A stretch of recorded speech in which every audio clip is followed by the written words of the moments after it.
Hello बच्चों, net पढ़ाई में आपका स्वागत है। आज हम अध्याय 8 करेंगे जिसका नाम है राशियों की तुलना। तो सबसे पहले हम शुरू करते हैं 8.1 अनुपात एवं प्रतिशत का स्मरण। हम जानते हैं कि अनुपात का अर्थ है दो मात्राओं की तुलना करना। स्मरण मतलब आपने पिछले क्लासेस में भी इस बारे में पढ़ा है बच्चों। तो अनुपात का मतलब क्या होता है कि दो मात्राओं की तुलना करना। एक टोकरी में, ये देखिए यहाँ पे टोकरी बना के दे रखी है। इस टोकरी के अंदर दो प्रकार के फल हैं। माना इनमें 20 सेब हैं और 5 संतरे हैं। तो संतरों की संख्या का सेबों की संख्या से अनुपात 5:20 है। मतलब ये पूरी टोकरी के अंदर बहुत सारे सेब रखे हैं जिसमें कि 20 सेब हैं और 5 संतरे हैं। तो ये 5:20 कैसे बनाया इन्होंने बच्चों? आपको देखना है कि संतरों की पूछा क्या गया है कि इन्होंने क्या बोला है, संतरों की संख्या का सेबों की संख्या से अनुपात। तो संतरों की संख्या पहले बोली है। अब हम कैसे निकालते हैं, क्या का पूछा गया है, तो आप पहले लिखोगे 5:20। इस तरीके से हम करते हैं। यह तुलना भिन्नों की सहायता से 5/20 बराबर 1/4, इसको हमने काट दिया, के रूप में भी की जा सकती है। संतरों की संख्या सेबों की संख्या का 1/4 है।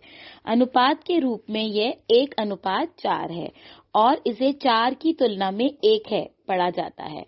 अथवा संतरों की तुलना में सेबों की संख्या 20/5 या 4/1 होगी। इसका अर्थ है कि संतरों में की तुलना में सेबों की संख्या 4 गुना है। यह तुलना प्रतिशत के प्रयोग से भी की जा सकती है। देखिए ये डब्बे के अंदर बनाया है। तो प्रतिशत हम कैसे निकालते हैं, आपको पता है बच्चों, प्रतिशत का हम कैसे निकालते हैं? जब भी हम प्रतिशत निकालते हैं तो हम उसको 100 से गुणा कर देते हैं। तो देखो इन्होंने कैसे किया है, 25 फलों में 5 संतरे हैं, तो इसलिए संतरों की संख्या 25/5/25 गुणा 4/4, हर को 100 बनाया गया है। नीचे हमने 100 लेना था तो 20%। अथवा आप इस तरीके से भी कर सकते हैं। देखो ये तरीका जो है एक विधि द्वारा, ये ज्यादा आसान है। 25 फलों में संतरों की संख्या है 5। इन्होंने कैसे किया कि आपको किसका पूछा गया है, संतरों की संख्या का। संतरों की संख्या कितनी है, 5। और कुल सेब कितने, कुल जो फल हैं वो कितने हैं, 20 और 5 यानी कि 25। तो यानी 5/25 प्रतिशत में पूछा गया है। तो जब भी प्रतिशत में पूछा जाता है उसका मतलब होता है आप 100 से उसको गुणा करते हो। गुणा 100 कर देंगे तो ये आ गया 20%। ये ज्यादा आसान है करना, ये आप आसानी से कर सकते हो क्योंकि टोकरी में केवल सेब और संतरे हैं। ठीक है, इसलिए सेबों का प्रतिशत प्लस संतरों का प्रतिशत 100 होगा। टोटल जो प्रतिशत होगा वो 100 होगा। अथवा सेबों का प्रतिशत प्लस 20 बराबर 100 होगा। अथवा सेबों का प्रतिशत 100 - 20 बराबर 80। अतः टोकरी में 20% जो है वो संतरे हैं और 80% सेब हैं। चलिए इसको और उदाहरण से समझते हैं। उदाहरण 1, किसी विद्यालय में कक्षा 8 के लिए पिकनिक की योजना बनाई गई है। विद्यार्थियों की कुल संख्या में 60% लड़कियां हैं और इनकी संख्या 18 है। पिकनिक का स्थान विद्यालय से 55 किलोमीटर दूर है और परिवहन कंपनी 12 रुपए प्रति किलोमीटर की दर से किराया लेती है। अल्पाहार यानी कि जो जलपान वगैरह जो पिकनिक में दिया जाता है का कुल व्यय 4,280 रुपए होगा। क्या आप ज्ञात कर सकते हैं कक्षा में लड़कियों की संख्या का लड़कों की संख्या से अनुपात? अब देखिए बच्चों, लड़कियों की संख्या का पूछा है। ठीक है, तो लड़कियों की लिखेंगे हम पहले। यदि 2 अध्यापक भी कक्षा के साथ पिकनिक पर गए हैं तो प्रति व्यक्ति खर्च, यदि उनका पहला स्टॉप विद्यालय से 22 किलोमीटर की दूरी पर है तो वह कुल 55 किलोमीटर की दूरी का कितने प्रतिशत है, कितने प्रतिशत दूरी तय करना शेष है। हम अगले पेज पे देखते हैं बच्चों। हल, लड़कियों की संख्या का लड़कों की संख्या से अनुपात ज्ञात करने के लिए आशिमा और जॉन ने निम्नलिखित विधियां प्रयोग की। उन्हें लड़कों की संख्या और कुल विद्यार्थियों की संख्या जानने की आवश्यकता थी। अब आपको प्रश्न में सिर्फ लड़कियों की संख्या और लड़कियों का प्रतिशत बताया है, लड़कों का नहीं बताया। तो देखिए आशिमा ने कैसे किया, आशिमा ने निम्नलिखित विधि का उपयोग किया। माना कुल विद्यार्थियों की संख्या है x, जिसमें 60% लड़कियां हैं। x का 60% क्या हो गया, 18। 18 भी आपको दिया हुआ है कि टोटल संख्या जो है वो 18 है। तो यानी प्रतिशत का निशान हटाते हैं तो नीचे 100 लगा देते हैं। 60/100 गुणा x बराबर 18। अब ये इधर जाएंगे तो 100 ऊपर चला जाएगा और 60 नीचे आ जाएगा, इनको काटेंगे तो 30 आएगा, यानी विद्यार्थियों की कुल संख्या है 30। और जॉन ने एक एक विधि का प्रयोग किया। एक एक विधि में कैसे, जैसे मैंने आपको बताया कि 100 विद्यार्थियों में से 60 लड़कियां हैं, तो 100/60 विद्यार्थियों में एक लड़की है, इसलिए कितने विद्यार्थियों में 18 लड़कियां होंगी, तो विद्यार्थियों की संख्या हो गई 100/60 गुणा 18, जो कि आया 30। ठीक है, आप दोनों में से किसी भी तरीके से कर सकते हो। इसलिए लड़कों, अब देखिए आपको लड़कियों की संख्या दे रखी है 18, तो लड़कों की कितनी आ जाएगी, 30 में से 18 माइनस कर दो 12, इसलिए लड़कों की संख्या आ गई 30 - 18 यानी कि 12। अतः लड़कियों की संख्या का लड़कों की संख्या से 18:12 अथवा 18/12, या इसको काट दें 3 के पहाड़े से 6 के पहाड़े से, तो 3/2 का अनुपात होगा। 3/2 को हम 3:2 के रूप में भी लिखा जाता है और 2 की तुलना में 3 भी पढ़ा जाता है। ठीक है, अनुपात को हम इस तरीके से लिख सकते हैं 3:2, या हम लिख सकते हैं 2 की तुलना में 3। अब दूसरा देखिए हमसे क्या पूछा है, प्रति व्यक्ति खर्च ज्ञात करने के लिए हमें क्या चाहिए, यातायात पर व्यय, यानी कि दोनों तरफ की दूरी कितनी है और उस पर किराया कितना लगा है, दर। तो 55 किलोमीटर बताया है एक तरफ का, तो दोनों तरफ का कितना हो जाएगा, 55 गुणा 2, और उस पर कितना ले रहे हैं वो 12 रुपए प्रति। देखिए आपको प्रश्न में क्या दिया है, ऊपर प्रश्न में दिया है परिवहन कंपनी 12 रुपए प्रति किलोमीटर की दर से किराया लेती है। ठीक है, तो 55 गुणा 2 गुणा 12 यानी 110 गुणा 12 यानी 1320 रुपए। ठीक है, तो कुल व्यय कैसे आएगा, जो अल्पाहार दे रही है और जो यातायात पर है। अल्पाहार का भी आपको प्रश्न में दे रखा है 4280 और 1320 जो यातायात पे, तो कुल व्यय आ गया 5600 रुपए। ठीक है, ये रुपए का चिन्ह होता है। कुल व्यक्ति कितने हैं, 18 लड़कियां हैं, 12 लड़के हैं और 2 अध्यापक, ये भी आपको प्रश्न में दिया हुआ है। तो कुल कितने हो गए, 32 व्यक्ति हैं। ठीक है, तो आशिमा और जॉन ने प्रति व्यक्ति खर्च ज्ञात करने के लिए एक एक विधि का उपयोग किया। मतलब आपको कुल व्यय पता चल गया 5600 और कुल व्यक्ति पता चल गए 32, तो आप उसमें 5600 में से 32 को डिवाइड कर दोगे, भाग कर दोगे, तो आपको प्रति व्यक्ति आय जो है वो पता चल जाएगी, प्रति व्यक्ति कितना खर्चा हुआ। अतः 32 व्यक्तियों के लिए खर्च किए जाने वाली राशि 5600 रुपए होगी, तो प्रति व्यक्ति के लिए व्यय की जाने वाली राशि क्या होगी, 5600/32। इसको भाग कर देंगे 32 से, जो कि आएगी 175 रुपए, यानी हर बच्चे से और अध्यापक से 175 रुपए पिकनिक पे जाने के लिए लिए गए हैं।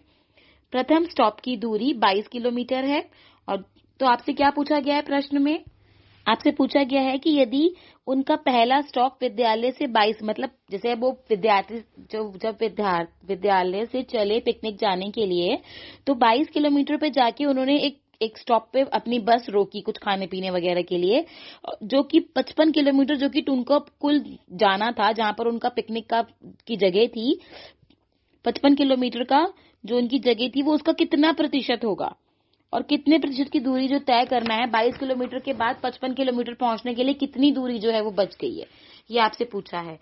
ठीक है, तो यानी 22/25 कर देंगे हम, 22/55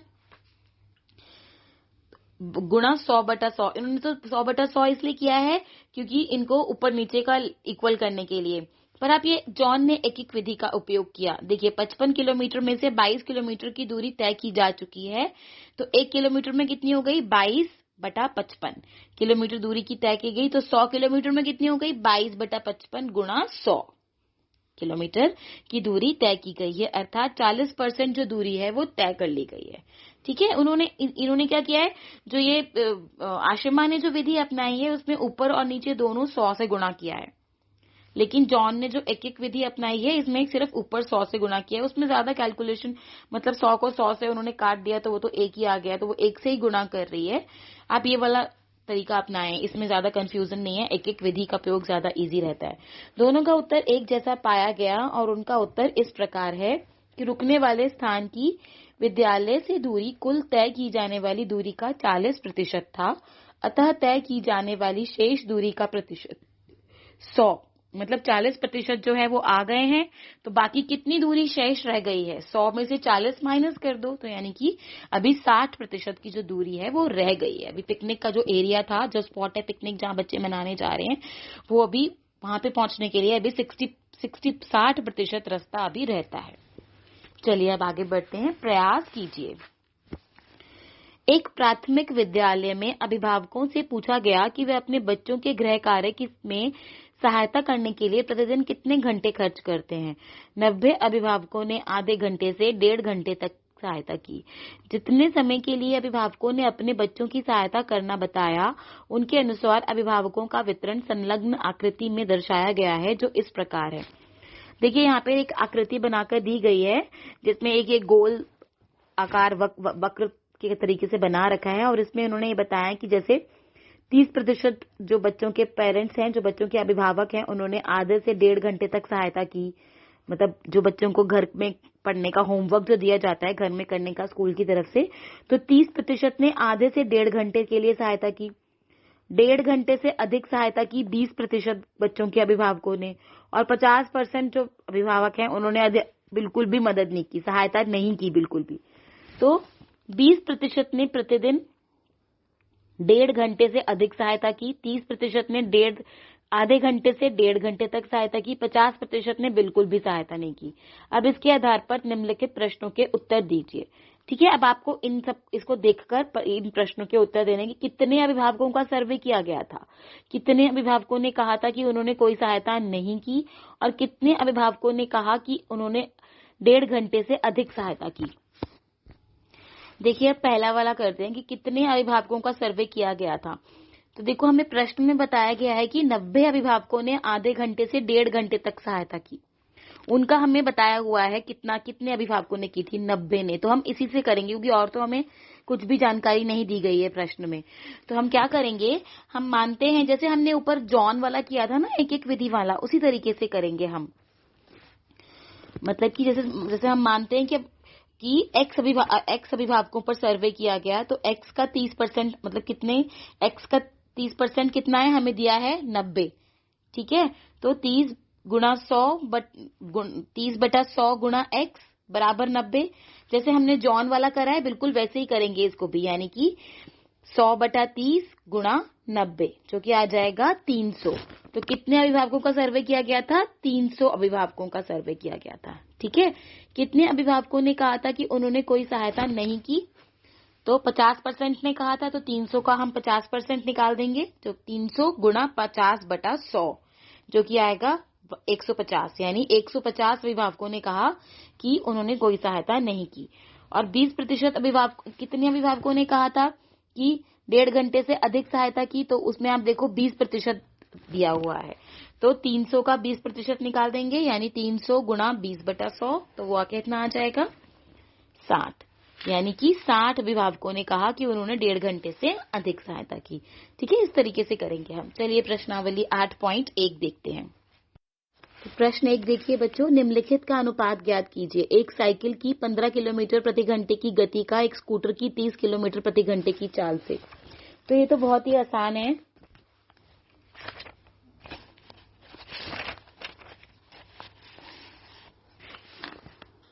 इसके उत्तर में आप लिखेंगे साइकिल तथा स्कूटर की गति का अनुपात बराबर 15 किलोमीटर अनुपात 30 किलोमीटर। ठीक है, 15 और 30 दे रखा है, यानी 15/30। इसको काट देंगे 15 के पहाड़े से, 1/2, यानी 1:2।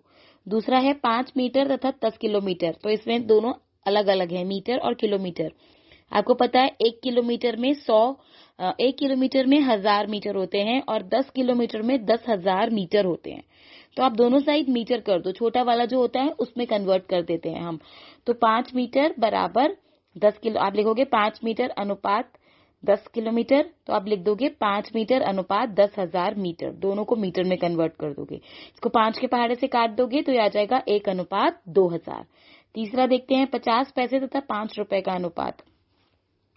अब आपको पता है भी 1 पैसे में है, 1 रुपए में है। आपको पता है 1 रुपए में 100 पैसे होते हैं, तो आप लिखोगे 50 पैसे अनुपात 5 रुपए। तो 50 पैसे अनुपात 5 रुपए का क्या मतलब है? 500 रुपए, तो 500 पैसे। तो यानी इसका उत्तर आ जाएगा 50 से काट देंगे तो 1:10। दूसरे प्रश्न में पूछा है निम्नलिखित अनुपातों का प्रतिशत में परिवर्तित कीजिए। तो देखिए ये तो बहुत ही आसान है। प्रतिशत में मैंने आपको बताया है 3, आप इसको लिखेंगे 3:4 है तो 3/4 गुणा 100 75%। 2:3 यानी 2/3 गुणा 100 तो यह आ जाएगा 66 2/3%। इस तरीके से करोगे इसे। अगला देखिए प्रश्न, 25 विद्यार्थियों में से 72% विद्यार्थी जो हैं वो गणित में अच्छे हैं, कितने अच्छे नहीं हैं?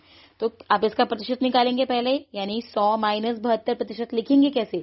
25 विद्यार्थियों में से 72% जो हैं वो गणित में अच्छे हैं, इसलिए 100 माइनस 72% अर्थात 25 विद्यार्थियों में से जो 28% विद्यार्थी हैं वो अच्छे नहीं हैं। तो यानी 25 का 28% निकाल देंगे। 25 गुणा 28/100 यानी कि 7 विद्यार्थी अच्छे नहीं है। एक फुटबॉल टीम ने कुल जितने मैच खेले उनमें से 10 में से जीत हासिल की, उनकी जीत का प्रतिशत 40 था। तो आप लिखेंगे माना कुल मैच उन्होंने x खेले।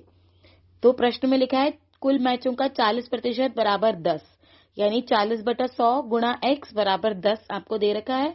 तो x बराबर 100/40 गुणा 10 यानी कि 25। आपको इसमें बस इतना सा ध्यान रखना है बच्चों कि अगर आपको कुल मैच टोटल पूछा गया है, कुल निकालने के लिए पूछा गया है, तो आप उल्टा करेंगे, आप 100/40 करेंगे जैसे इसमें किया। और ऊपर जो प्रश्न 3 में अगर आपको सिर्फ ये पूछा है कितने अच्छे नहीं हैं, तो आपको जो प्रतिशत दिया है उसी से आप, जैसे उसमें आपने 28/100 करा था। यही समझने वाली बात है कि आपको जैसे 100 जो है वो नीचे लिखना है या ऊपर लिखना है। अगर आपको कुल निकालना है तो आपको 100 ऊपर लिखना है। 5वां देखिए प्रश्न, यदि चमेली के पास अपने धन का 75% खर्च करने के बाद 600 रुपए बचे तो ज्ञात कीजिए उसके पास शुरू में कितने रुपए थे। तो माना शुरू में कुल राशि x रुपए थी, खर्च किया x का 75%, तो खर्च के बाद राशि कितनी बची? 100 माइनस 75%, तो अर्थात x का 75%। इसमें भी आपको कुल पूछा गया है, ठीक है, उसके पास शुरू में कितने रुपए थे ये पूछा गया है, तो इसमें भी 100 ऊपर आएगा। x का 25% बराबर 600 रुपए, इसलिए 25/100 गुणा x बराबर 600। तो x क्या हो जाएगा? 600 गुणा 100/25, वो क्या आ जाएगा? 2400 रुपए। तो यानी चमेली के पास शुरू में 2400 रुपए थे।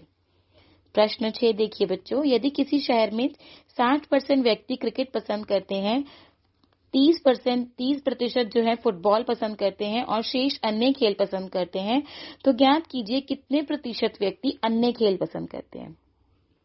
तो बहुत ही आसान प्रश्न है बच्चों। यदि कुल व्यक्ति 50 लाख हैं तो प्रत्येक प्रकार के खेल को पसंद करने वाले व्यक्तियों की यथार्थ संख्या ज्ञात कीजिए। तो आप लिखेंगे, आपको प्रश्न में दिया है जो व्यक्ति क्रिकेट पसंद करते हैं 60%, जो व्यक्ति फुटबॉल पसंद करते हैं 30%, ठीक है। तो जो व्यक्ति अन्य खेल पसंद करते हैं कैसे निकालेंगे? माना कि 100 बच्चे हैं, 100% होते हैं ना, प्रतिशत में कितने होते हैं? 100। तो आप लिखेंगे जो अन्य खेल पसंद करते हैं बराबर 100 माइनस 60 माइनस 30, तो यह आ जाएगा 10%। यानी व्यक्तियों की कुल संख्या कितनी है? 50 लाख। तो आप लिखेंगे 50 लाख।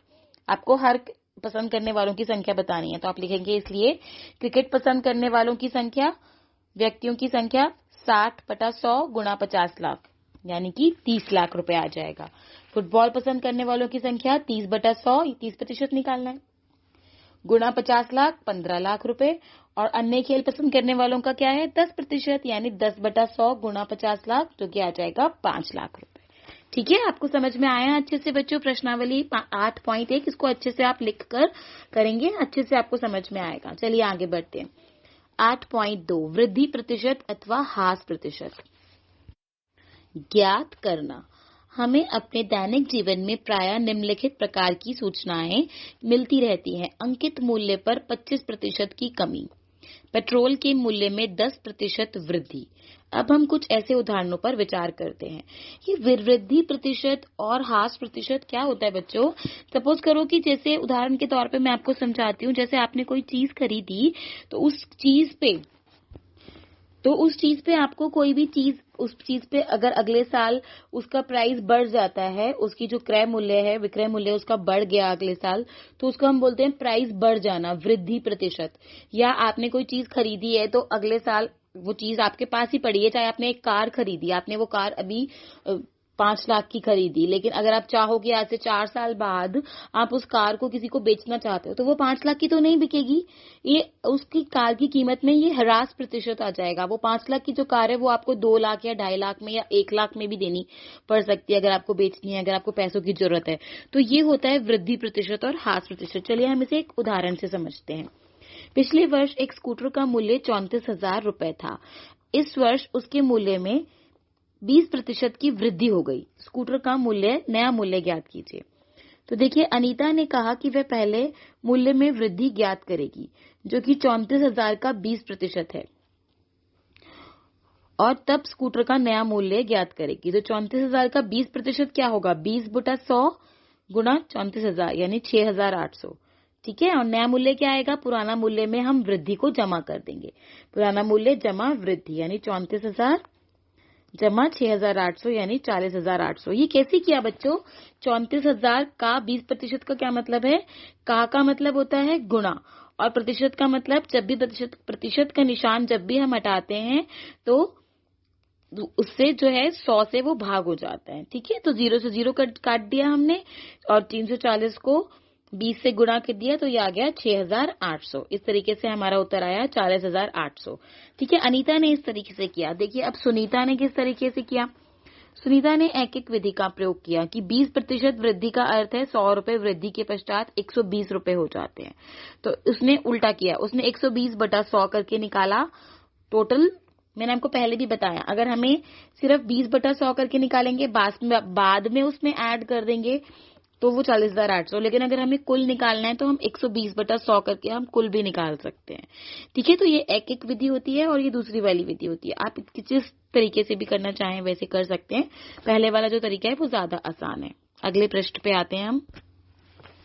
इसी प्रकार मूल्य में ह्रास प्रतिशत से यथार्थ ह्रास ज्ञात कर और उसे वास्तविक मूल्य में से घटाने पर नया मूल्य प्राप्त होगा।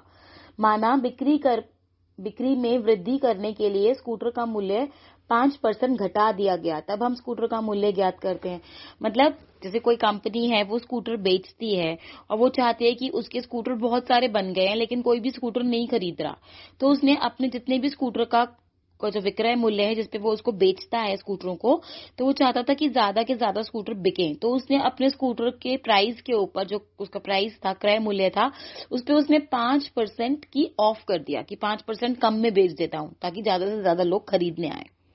तो ह्रास प्रतिशत हो गया।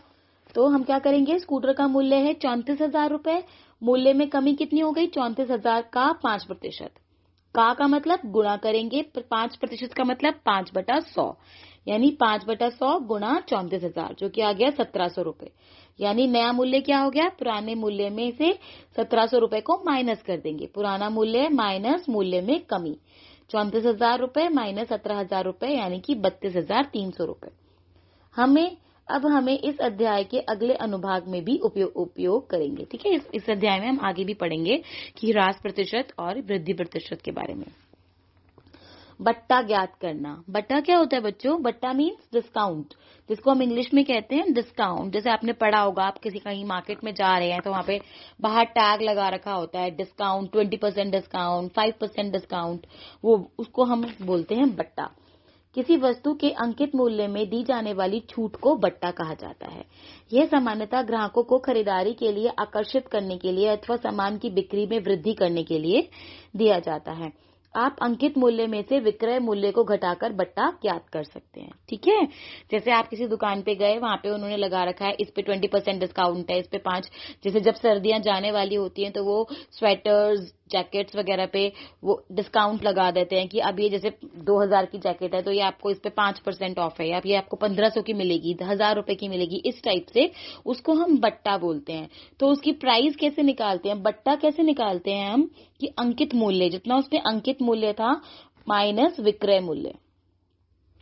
ठीक है। अंकित मूल्य जितना उसकी प्राइस थी उसमें से जिस प्राइस पे हम वो उसको दे रहा है, सेल प्राइस, मतलब 2,000 माइनस, जैसे पहले वो 2,000 की थी जैकेट, अब वो आपको 1,500 में मिल रही है, तो बट्टा कितना हो गया? 500 रुपए। इस तरीके से यानी बट्टा बराबर अंकित मूल्य माइनस विक्रय मूल्य।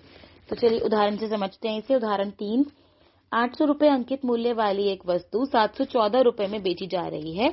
बट्टा और बट्टा प्रतिशत ज्ञात कीजिए।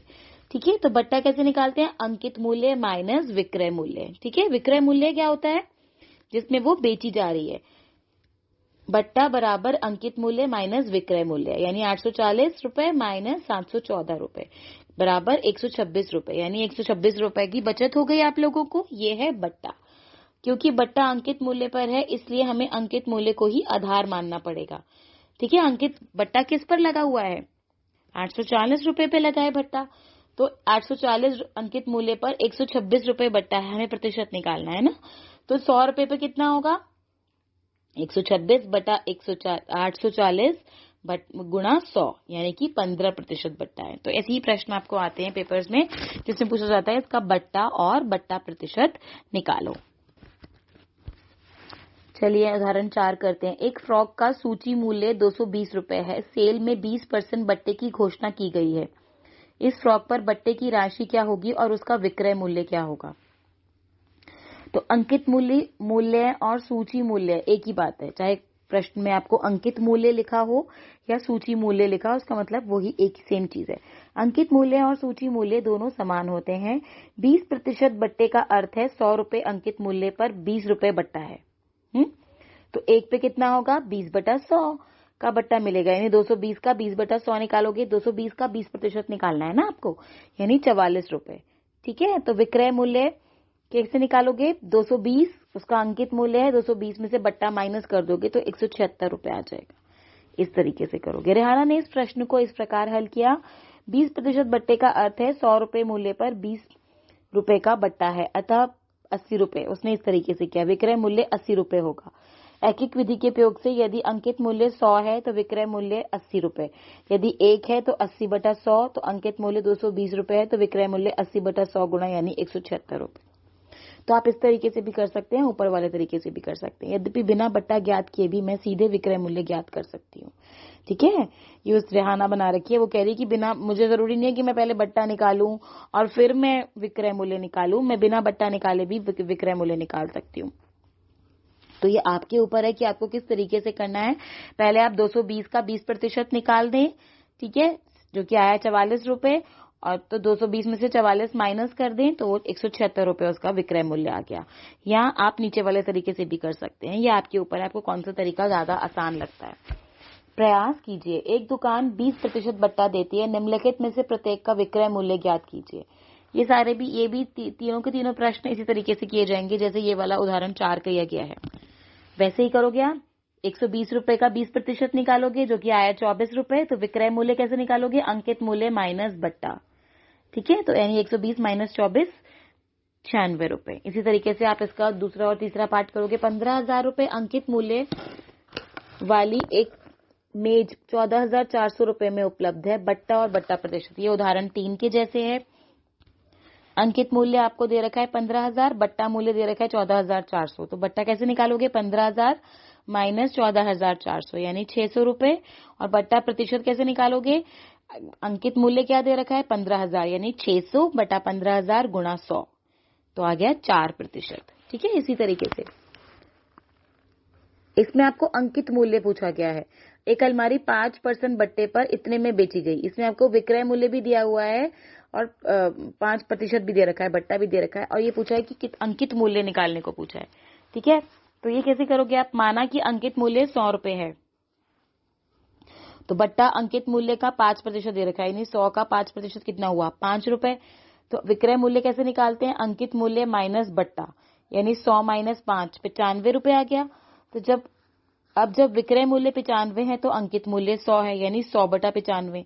तो आप करोगे 100 बटा 95 गुणा 5225, जो कि आ जाएगा 5,500 रुपए, यानी उसका जो अंकित मूल्य था वो 5,500 रुपए था। प्रतिशत में आकलन। एक दुकान पर आपका बिल 570 रुपए 80 पैसे है और दुकानदार 15% बट्टा भी प्रदान करता है। आप भुगतान की जाने वाली राशि का आकलन किस प्रकार करोगे? तो बिल को 577 रुपए 80 पैसे की निकटतम दहाई में पूर्णांकित कीजिए। मतलब 570 रुपए 80 पैसे थोड़ा मुश्किल हो जाएगा आपको कैलकुलेट करना, तो इसलिए वो बोल रहे हैं कि इसको 580 रुपए कर दीजिए।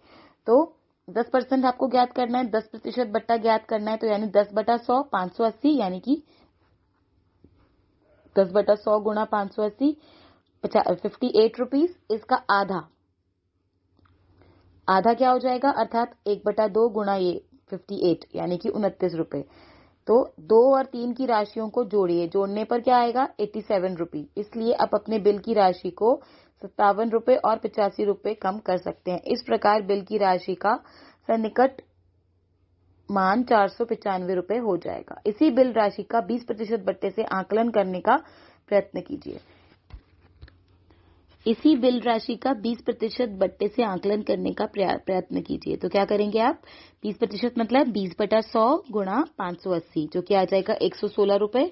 तो 580 में से आप 116 माइनस कर देंगे तो प्राप्त राशि होगी ₹464। दूसरा है ₹375 का 15% ज्ञात करने का प्रयत्न कीजिए। जब भी आपको प्रतिशत ज्ञात करना है तो आप उसका मतलब है कि 15/100 करोगे आप, ठीक है, यानी 375 गुणा 15/100, तो वो आ जाएगा ₹56.50। उसको आप 580 में से माइनस कर दोगे। चलिए आगे बढ़ते हैं। खरीद और बिक्री से संबंधित मूल्य, लाभ एवं हानि। विद्यालय मेले के लिए मैं एक लकी कूपन का स्टॉल लगाने जा रही हूँ।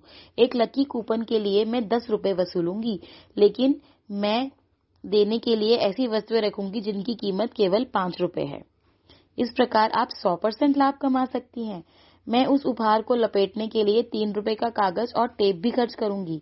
इस प्रकार मेरा खर्च ₹8 हो जाएगा, जिस प्रकार मुझे ₹2 का लाभ होगा मिलता है, जो कि 2/8 गुणा 100 यानी कि 100 से गुणा कर देते हैं हम, कितना हो जाएगा, 25%। कभी कभी जब एक वस्तु खरीदी जाती है तो खरीदते समय अथवा बेचने से पहले कुछ अतिरिक्त धन भी खर्च किया जा सकता है। यह खर्च क्रय मूल्य में जोड़ा जाता है। ये खर्चे कभी कभी ऊपरी खर्चे भी कहलाते हैं। इनमें ऐसे खर्च शामिल हो सकते हैं जैसे कि मरम्मत पर, श्रमिकों पर, परिवहन पर खर्च की गई राशि इत्यादि। तो ये आपको बेसिकली उन्होंने ये समझाया है कि लाभ और हानि क्या होती है। जैसे वो लड़की बोल रही है कि मैं एक लकी कूपन का स्टॉल लगाती हूँ, तो जिसका लकी कूपन के लिए मैं ₹10 लूंगी, और अगर उनका निकल जाता है तो मैं उनको ₹5 का गिफ्ट दूंगी, ₹5 के ऊपर मैं। तो मतलब इन्होंने ये समझाने की कोशिश की है कि लाभ क्या होता है और हानि क्या होती है। तो उसको ₹3 का लाभ हो रहा है, ठीक है, हानि नहीं हो रही है। इस तरीके से जैसे कि एक दुकानदार है, अगर वो कुछ किताबें खरीद कर लेके आया, सपोज करो कि वो एक किताब की कीमत अगर ₹20 है, तो आप किसी भी दुकान पे किताब खरीदने जाते हो तो जितने का सामान दुकानदार खरीद के लाता है उतने में तो नहीं बेचता। हो सकता है वो एक किताब जो है वो ₹20 की खरीद के लाता है पर आपको 25 की बेचता है, तो उसमें वो ₹5 का प्रॉफिट रखता है, अपना लाभ रखता है ₹5 का, ठीक है। आपने 10 किताबें खरीदी तो वो आपसे ₹20 के हिसाब से पैसे नहीं लेगा, ₹25 के हिसाब से पैसे लेगा, 10 किताबों के ₹250 लेगा, तो यानी कि उसको ₹50 का लाभ हुआ, इस तरीके से। लेकिन अगर उसको कुछ तकलीफ हो गई है या उसकी किताबें कहीं से फट गई हैं या कुछ उसको जल्दी से अपनी सेल खत्म करनी है, या वो चाहता है जल्दी से मेरी किताबें बिक जाएं, और उसने अपनी उन्हीं किताबों को सोचा चल ₹5 कम में बेच देता हूँ, जल्दी जल्दी मेरी किताबें जो है वो बिक जाएंगी, तो उसने जो ₹25 की किताब है, जो ₹20 की किताब है, वो उसने ₹15 में बेच दी, तो ऐसे उसको ₹50 का नुकसान हुआ। मतलब एक किताब पे 5 का, तो 10 किताबों पे ₹50 का नुकसान हुआ उसका। ये होता है हानि होना। ये मैंने छोटा सा आपको ब्रीफ में समझाया। क्रय मूल्य, विक्रय मूल्य, लाभ प्रतिशत और हानि प्रतिशत ज्ञात करना। अब हम ये समझते हैं कि ये सब क्या होते हैं, ठीक है। तो क्रय मूल्य का मतलब होता है कॉस्ट प्राइस, सीपी। विक्रय मूल्य हम बोलते हैं सेलिंग प्राइस, एसपी। लाभ यानी कि पी, और हानि यानी कि एल, ठीक है। इस तरीके से सोहन ने एक पुराना रेफ्रिजरेटर ₹2500 में खरीदा। उसने ₹500 इसकी मरम्मत पर खर्च किया और ₹3300 में बेच दिया। उसका लाभ अथवा हानि प्रतिशत ज्ञात कीजिए। चलिए अगले पेज पे आते हैं।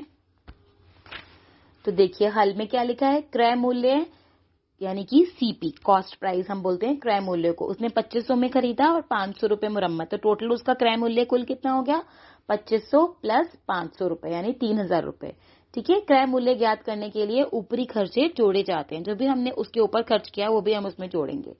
और विक्रय मूल्य क्या होता है, सेलिंग प्राइस, एसपी, वो कितना है, ₹3300। जैसा कि विक्रय मूल्य जो है वो बड़ा है क्रय मूल्य से, विक्रय मूल्य ज्यादा है ना 3300, और क्रय मूल्य है 3000, तो क्रय मूल्य, तो लाभ कितना आ जाएगा, 3300 माइनस 3000, ठीक है। सेलिंग मतलब आपने कोई चीज आपके पास 3000 की थी और आपने उसको 3300 में बेच दिया।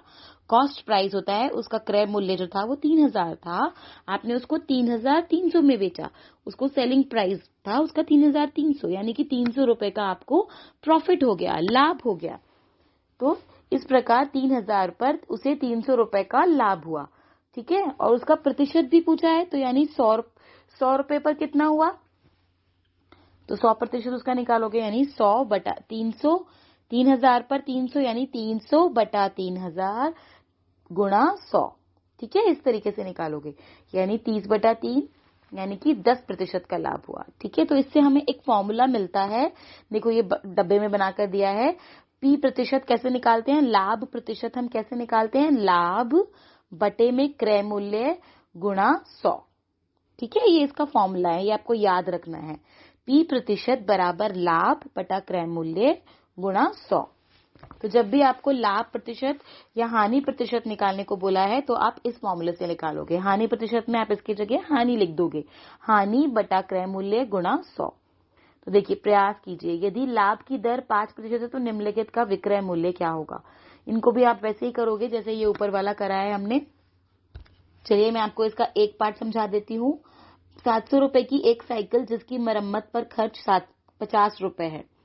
ठीक है, तो साइकिल का क्रय मूल्य है 700 और ऊपरी खर्च है 50, तो कुल क्रय मूल्य कितने आ गया, 700 प्लस 50 यानी कि 750। लाभ उन्होंने बताया है 5%, तो 750 का 5% कैसे निकालोगे, 750 गुणा 5/100 जो कि आ गया 37 रुपए 50 पैसे।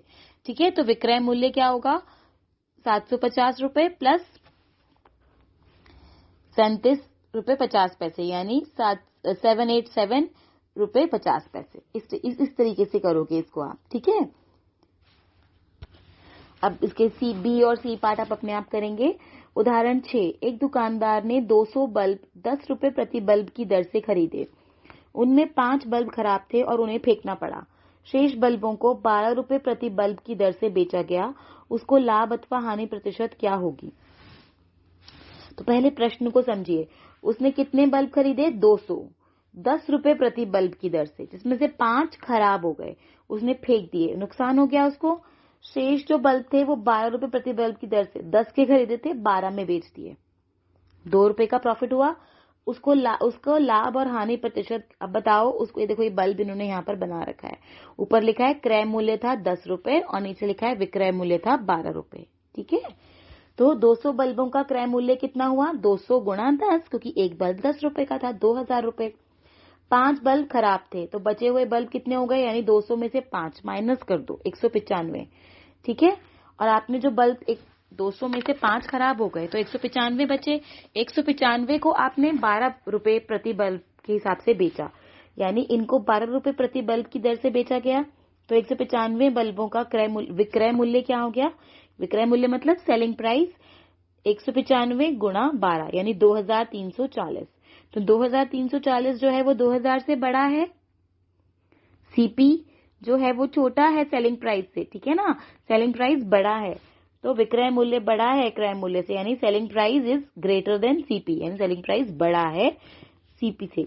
इससे स्पष्टता कि उसे लाभ हुआ है। तो लाभ कितना हुआ है, 2340 रुपए माइनस 2000, 340 रुपए। ये बहुत ही आसान प्रश्न है बच्चों।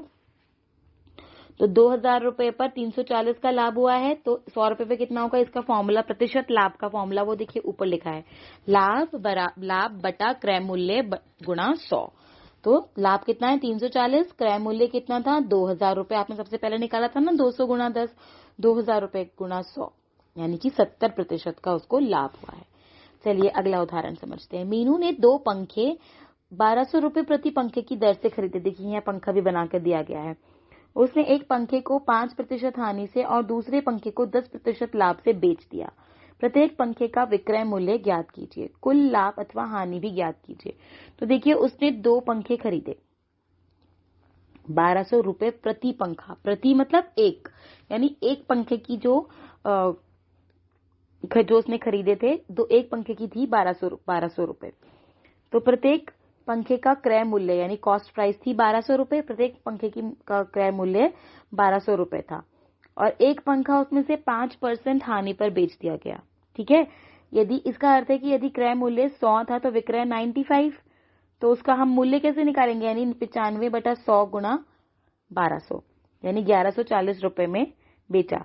दूसरा पंखा 10% लाभ से बेचा, यानी अगर 100 था तो हमने 110 में बेचा, यानी 110/100 1200 का, तो वो आ गया 3200 रुपए में बेचा। तो कुल मिलाकर लाभ हुआ या हानि, ये लड़की बनी हुई है, ये पूछ रही है। ये जानने के लिए कुल मिलाकर लाभ हुआ अथवा हानि, हमें दोनों क्रय मूल्य एवं दोनों विक्रय मूल्य ज्ञात करने की। अब हमें क्या पता, एक उसने हानि में, एक को 5% हानि में बेचा, एक को 10% लाभ में बेचा, तो हमें क्या पता चल रहा है, इसे तो हमें पता नहीं चल रहा। तो दोनों के क्रय मूल्य को जोड़ो और दोनों के विक्रय मूल्य को जोड़ो, तब हमें पता चलेगा।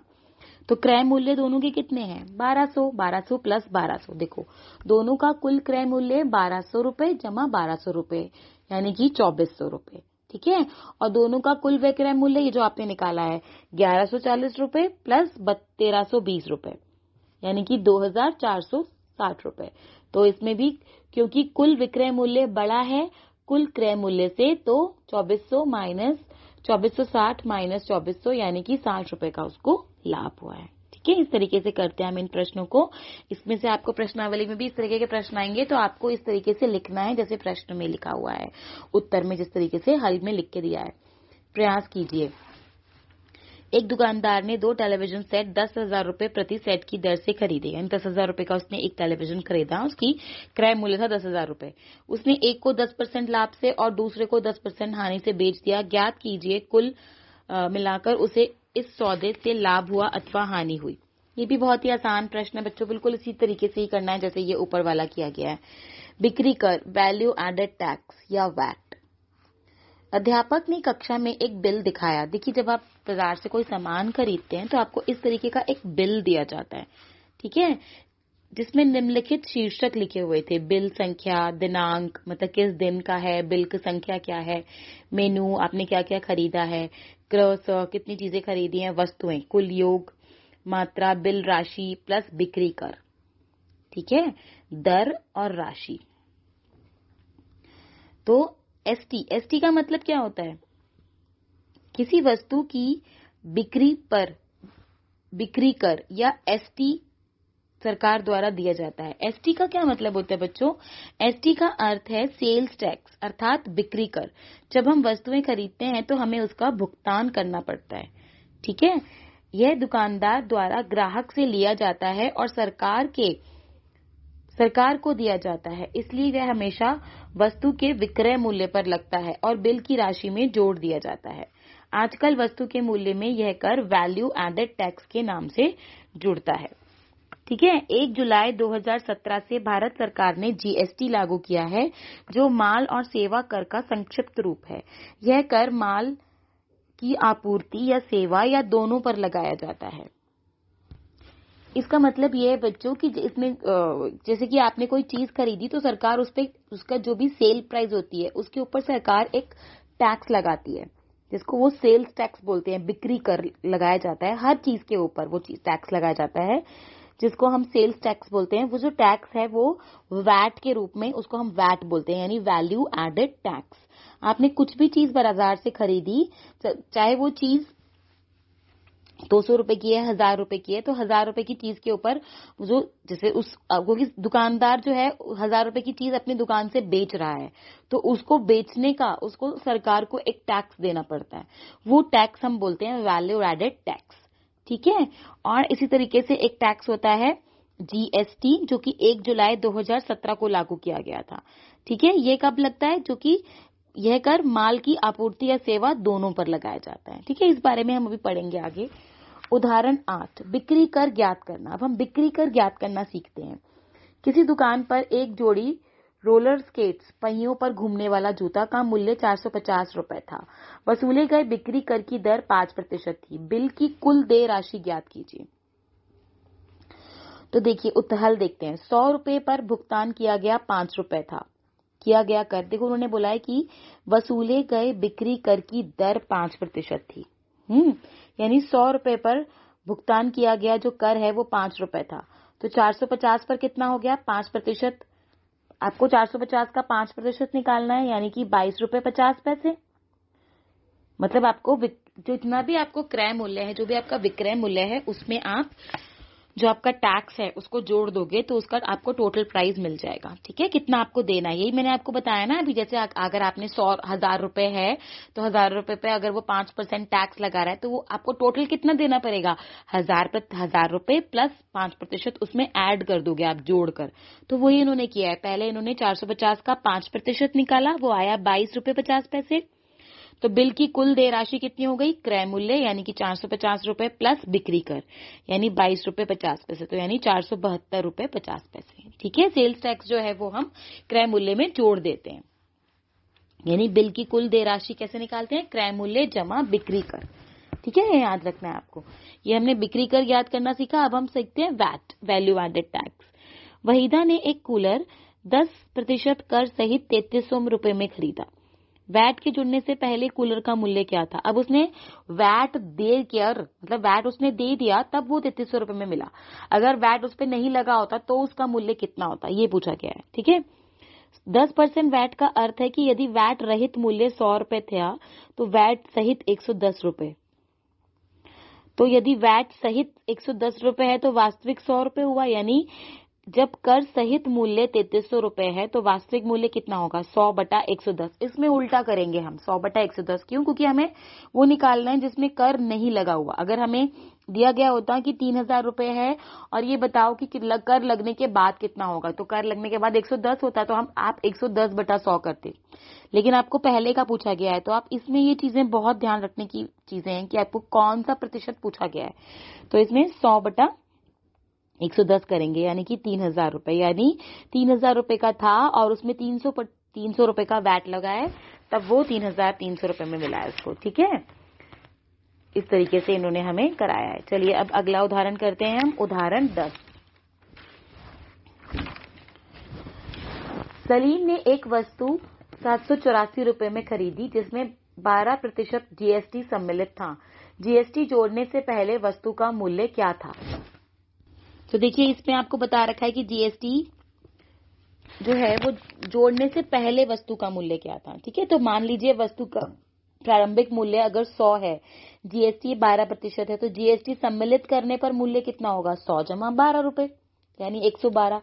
मतलब 100 और जीएसटी 12% उसमें जोड़ दिया हमने, यानी 100 प्लस 12 112 रुपए। तो जब बिक्री मूल्य 112 रुपए है तो प्रारंभिक मूल्य 100 रुपए है।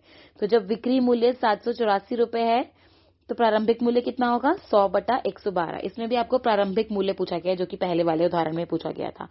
तो रुपए 100/112 गुणा 784 काट देंगे, तो ये आ गया नीचे से 112 के पहाड़े से कट गया, 7 ऊपर आ गया, तो ये आ गया 700 रुपए। ठीक है, समझ में आया। चलिए अब हम आगे बढ़ते हैं। सोचिए, चर्चा कीजिए और लिखिए। किसी संख्या को दुगना करने पर उस संख्या में 100% वृद्धि हो जाती है। यदि हम उस संख्या को आधा कर दें तो कितना प्रतिशत ह्रास होगा। तो ये तो बहुत ही आसान है बच्चों, सीधा इसमें मतलब प्रश्न पढ़ते ही इसका उत्तर समझ में आ रहा है, 50%। और वो कैसे आया, सपोज माना कि संख्या x है तो उसका आधा कितना हुआ, x/2। तो कमी आ रही है, यानी कमी बराबर x माइनस x/2, तो वो भी आ गया x/2। तो कमी प्रतिशत का फॉर्मूला क्या होता है, कमी बटा वास्तविक मूल्य गुणा 100%। ठीक है, तो यानी x/2 बटा x गुणा 100%, तो ये आ जाएगा 50%। ठीक है, इसी प्रकार दूसरा वाला भी होगा। चलिए प्रश्नावली 8.2 शुरू करते हैं। ये बहुत ही आसान है बच्चों प्रश्नावली, मैं आपको सारी समझाती हूँ। देखिए पहला प्रश्न देखते हैं। एक व्यक्ति के वेतन में 10% वृद्धि होती है। यदि नया वेतन 1,94,000 है तो उसका मूल वेतन क्या था। तो आप वैसे लिखेंगे, माना वृद्धि से पहले वेतन 100 रुपए था, तो अब कितना हो गया, वेतन में वृद्धि हो गई 10%। ठीक है, तो बढ़ा हुआ वेतन कितना हो गया, 100 जमा 10, यानी 110 रुपए। तो कैसे निकालोगे, यानी 100/110 गुणा 1,94,000, तो आ जाएगा 1,40,000। ठीक है, इस तरीके से निकालोगे। रविवार को 845 व्यक्ति चिड़ियाघर गए, सोमवार को केवल 169 व्यक्ति गए। चिड़ियाघर की सैर करने वाले व्यक्तियों की संख्या में सोमवार को कितने, अब देखो कितने ज्यादा, 845 गए थे और अभी कितने कम हो गए सोमवार को, तो कितने प्रतिशत की कमी आई। तो आप लिखोगे रविवार को चिड़ियाघर गए व्यक्ति 845, सोमवार को चिड़ियाघर गए व्यक्ति 169। आप निकालोगे व्यक्तियों में कमी कितनी, 845 माइनस 169, तो कितना आ गया 676। अब आपको कमी प्रतिशत का फॉर्मूला पता है, सेम वही लगाओगे, व्यक्तियों में कमी बटा वास्तविक व्यक्ति, तो यानी 676 बटा 845 गुणा 100। ठीक है, इस तरीके से कराओगे तो वो आएगा 80%। ठीक है, अगला देखते हैं। एक दुकानदार ने 2400 में 80 वस्तुएं खरीदता है और 16% लाभ पर बेचता है। तो 80 का क्रय मूल्य दे रखा है 2400, लाभ दे रखा है 16%। और आपसे पूछा है विक्रय मूल्य। तो ये तो बहुत ही आसान है, क्रय मूल्य में आप लाभ जो है वो जोड़ दोगे तो आपका विक्रय मूल्य आ जाएगा। कैसे, लाभ आ गया आपका 2400 का 16% निकालोगे जो कि आएगा 384। 2400 में 384 जोड़ दोगे तो 2784, ये आपका विक्रय मूल्य आ जाएगा। और आपसे एक वस्तु का विक्रय मूल्य पूछा है तो कितनी वस्तुएं हैं उससे उसको भाग कर देंगे, यानी एक वस्तु का विक्रय मूल्य यानी 2784 बटा 80, तो यानी 34 रुपए 80 पैसे एक वस्तु का मूल्य है। ठीक है, थोड़ा सा बस आपको दिमाग लगाना है कि किस प्रश्न में क्या करना है। बहुत ही आसान है सारे प्रश्न। एक वस्तु का मूल्य 15,500 रुपए था, 450 रुपए उसकी मरम्मत पर खर्च किए गए। यदि उसे 15% लाभ पर बेचा जाता तो ये भी बहुत आसान है बच्चों। आप क्रय मूल्य निकालेंगे, पहले मरम्मत को उसमें जोड़कर, फिर आप लाभ निकालेंगे और फिर आप विक्रय मूल्य निकालेंगे, क्रय मूल्य प्लस लाभ उसमें जोड़ देंगे। ठीक है, ये बहुत आसान है। इसी तरीके से प्रश्न 5, 6 इसी तरीके से करेंगे। प्रश्न 7 में ये वो भी वैसे ही है, 5% लाभ 10% हानि। ये सारे प्रश्न इसी तरीके से होंगे बच्चों, ये बहुत ही आसान तरीके के प्रश्न हैं। चलिए मैं आपको 9वां प्रश्न बताती हूँ। अरुण एक जोड़ी स्केट्स किसी सेल से खरीद कर लाया जिस पर दिए गए बट्टे की दर 20% थी। यदि उसके द्वारा भुगतान की गई राशि 1600 रुपए है तो उसका अंकित मूल्य क्या था। तो देखिए ये भी बड़ा आसान है। आपको जो उसने पैसे पे किए हैं वो दिए गए हैं, यानी 1600 रुपए जो आपको दिए गए हैं वो उसने 20% जो है बट्टे के बाद दिए हैं। ठीक है, तो आप मानेंगे कि अगर उसका बट्टा जो टोटल जो अमाउंट था वो मानते हैं कि स्केट्स का अंकित मूल्य अगर 100 रुपए था तो बट्टा क्या होता है अंकित मूल्य का 20%, यानी कि 20 रुपए। तो विक्रय मूल्य क्या होता है अंकित मूल्य माइनस बट्टा, यानी 100 माइनस 20 80 रुपए। तो कैसे निकालोगे 100 बटा 80 गुणा 1600, यानी कि 2000 रुपए उसका जो कॉस्ट प्राइस जो क्रय मूल्य था वो उसका 2000 रुपए था और उसको 1600 रुपए 20% बट्टे के बाद मिला है। ठीक है, तो 2000 रुपए आएगा इसका उत्तर। इसी तरीके से आप सारे प्रश्न करोगे बच्चों। आखिरी प्रश्न भी मैं करा देती हूँ, 11वां। कोई वस्तु 18% जीएसटी सम्मिलित करने के बाद रुपए 1239, ठीक है, 1239 में खरीदी गई। जीएसटी जोड़ने से पहले का उस वस्तु का मूल्य। ये उदाहरण 10 की तरह है बिल्कुल। आप कैसे लिखोगे, मान लीजिए कि वस्तु का प्रारंभिक मूल्य है 100 रुपए और जीएसटी है 18%। बिल्कुल ऊपर वाले एग्जाम्पल की जैसे ये। तो जीएसटी सम्मिलित होने पर मूल्य क्या हो जाएगा 100 जमा 18 यानी 118। तो जब विक्रय मूल्य 118 रुपए है तो प्रारंभिक मूल्य क्या होगा 100। तो 1 2 3 मतलब 1 2 1239 रुपए गुणा 100 बटा 118। तो इसको काटेंगे तो आ जाएगा 1050 रुपए। ठीक है, इस तरीके से करेंगे आप सारे प्रश्न। चलिए अब हम आगे बढ़ते हैं। हमने प्रश्नावली 8.2 खत्म की। चक्रवृद्धि ब्याज। शायद आपको इस प्रकार के कथन मिले होंगे, बैंक में एफडी सावधि जमा पर 1 वर्ष का ब्याज 9% वार्षिक की दर से, या बचत खाते पर ब्याज का दर 5% वार्षिक। बैंक अथवा डाकघर जैसी संस्थाओं के पास जमा किए गए धन पर इन संस्थाओं द्वारा भुगतान किया गया अतिरिक्त धन को ब्याज कहा जाता है। जब व्यक्ति धन उधार लेते हैं तो उनके द्वारा भी ब्याज का भुगतान करना पड़ता है। हम साधारण ब्याज का परिकलन करना पहले से ही जानते हैं। आपको पता है बच्चों, जैसे हम बैंक में जब पैसे जमा कराते हैं तो हम जो भी पैसा हमारा जमा होता है, जितना भी वो पैसा है उन पैसों पर हमें हर साल ब्याज मिलता है बैंक की तरफ से, जो हमारी जमा की गई राशि में जुड़ता जाता है। ऐसे ही हम अगर किसी से पैसा उधार लेते हैं, जैसे आपने किसी से 10,000 रुपए उधार लिए तो वो बोलते हैं 2% ब्याज के ऊपर मैं आपको देता हूं। ठीक है, ये 2% ब्याज इस तरीके से, जैसे 200 रुपए आप हर महीने देते रहोगे ब्याज और 10,000 आप 1 साल बाद वापस कर दोगे, इस तरीके से कि मैं 2% ब्याज आपको महीने के हिसाब से देता रहूंगा। ठीक है, आपकी राशि उतनी की उतनी रहेगी। तो इस तरीके से ये होता है ब्याज। आपने किसी से धन लिया, उसको आप ब्याज देते हो, या आपने सरकार के पास आपका पैसा जमा है तो सरकार आपको ब्याज देती है। साधारण ब्याज आप पहले भी कर चुके हैं, पिछली क्लासेस में आप समझ चुके हैं। इस क्लास में हम समझेंगे कि चक्रवृद्धि ब्याज क्या होता है। ठीक है, उदाहरण 10,000 की राशि 10,000 रुपए की राशि 5% ब्याज दर पर 2 वर्ष के लिए उधार ली जाती है। इस राशि पर साधारण ब्याज और 2 वर्ष के अंत में भुगतान की जाने वाली राशि ज्ञात कीजिए। तो देखिए, 100 रुपए पर 1 वर्ष के लिए देय ब्याज है 15 रुपए, इसलिए 10,000 का 1 वर्ष का ब्याज 15/100 गुणा 10,000 यानी 1,500 रुपए। तो 2 वर्ष का कितना हो जाएगा, 1,500 को 2 से गुणा कर दिया, 3,000 रुपए। ठीक है, 2 वर्ष के अंत में भुगतान की जाने वाली राशि यानी मूलधन जमा ब्याज यानी 10,000 प्लस 3,000 13,000 रुपए। ठीक है, ये 15% है। प्रश्न में ये 5% लिखा है, तो ये 15% है। 100 इसीलिए इन्होंने 15% लिखा है, यानी 100 रुपए 1 वर्ष में उसको 15% ब्याज देना है 10,000 पर, तो यानी 15/100 गुणा 10,000। ठीक है, तो यानी 1 साल में वो 1,500 रुपए ब्याज देगा 10,000 पे। तो 2 साल में कितना देगा, 1,500 इस साल का, 1,500 अगले साल का, यानी 3,000 रुपए। तो 2 वर्ष के अंत में कितना देगा, यानी 10,000 जमा 3,000 यानी 13,000 रुपए। ये होता है साधारण ब्याज। ठीक है, साधारण ब्याज का मतलब ये होता है कि 10,000 पर ही वो ब्याज लगेगा। लेकिन चक्रवृद्धि ब्याज जो होता है, अभी हम उसके बारे में पढ़ेंगे। चक्रवृद्धि ब्याज में ये होता है कि अगर इस साल जो 10,000 के ऊपर 1,500 लगा, अगले साल जो ब्याज लगेगा वो 10,000 में 1,500 जमा हो जाएंगे, 11,500 का 15% निकालेंगे। इस तरीके से करते हैं हम चक्रवृद्धि ब्याज में। चलिए उसको भी समझते हैं। प्रयास कीजिए। मेरे 5% वार्षिक दर से 15,000 का 2 वर्ष के अंत में ब्याज, इसी तरीके से करना है बच्चों, जैसे ये उदाहरण 10 किया गया है, ये आप खुद कर सकते हैं। मेरे पिताजी ने कुछ धन 3 वर्ष के लिए डाकघर में जमा करा रखा है। प्रत्येक वर्ष धन की वृद्धि पिछले वर्ष की अपेक्षा अधिक होती है। ठीक है, हर वर्ष आपको ब्याज मिलता है तो धन बढ़ जाता है। हमारे पास बैंक में कुछ धन है, प्रतिवर्ष कुछ ब्याज इस धन में जुड़ जाता है, जिसे पासबुक में दिखाया जाता है। जुड़ने वाला यह ब्याज हर वर्ष एक समान नहीं होता, प्रत्येक वर्ष इसमें वृद्धि होती रहती है।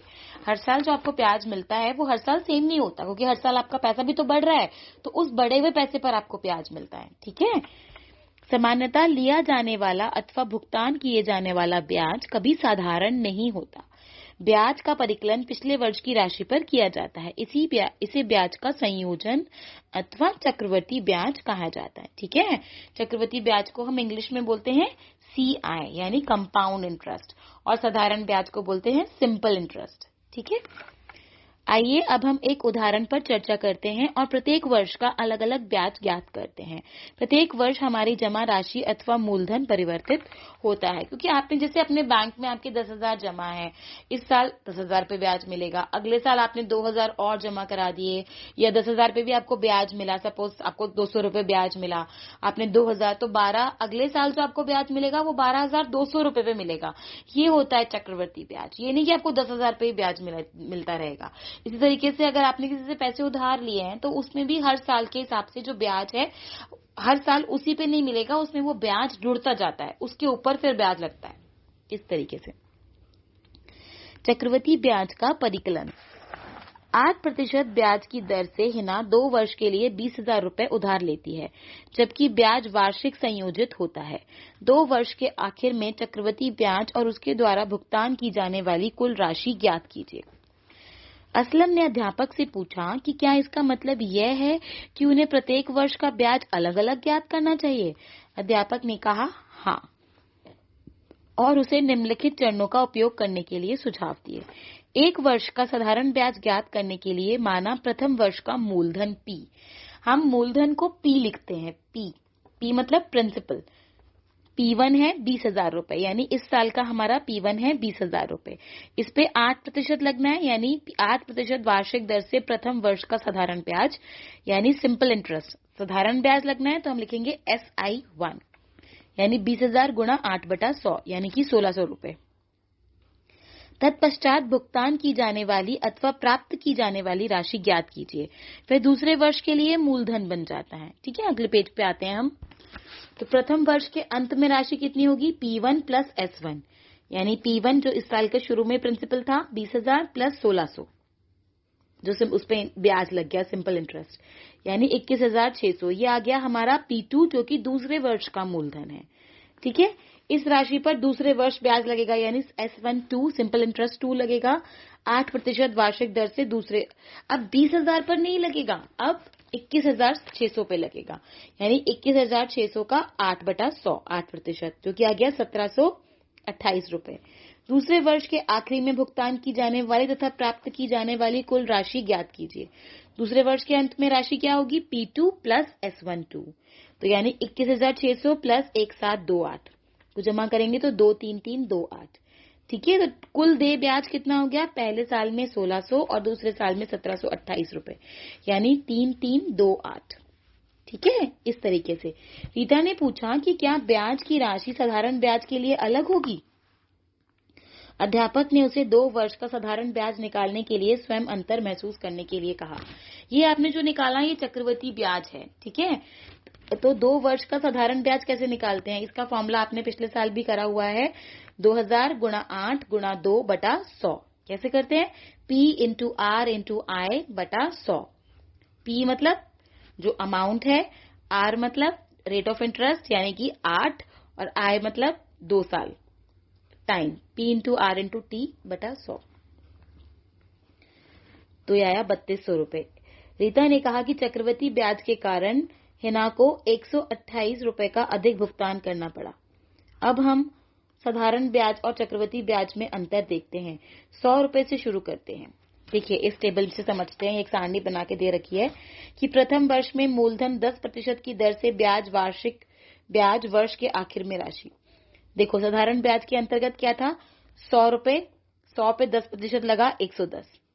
ठीक है, चक्रवृद्धि ब्याज के अंतर भी पहले साल में 100 पे 10 लगा 110। ठीक, द्वितीय वर्ष में मूलधन क्या था? 10% की दर से वर्ष के आखिर में राशि, 100 पे 10% यानी 110 जमा 10 20। उसमें क्या हुआ?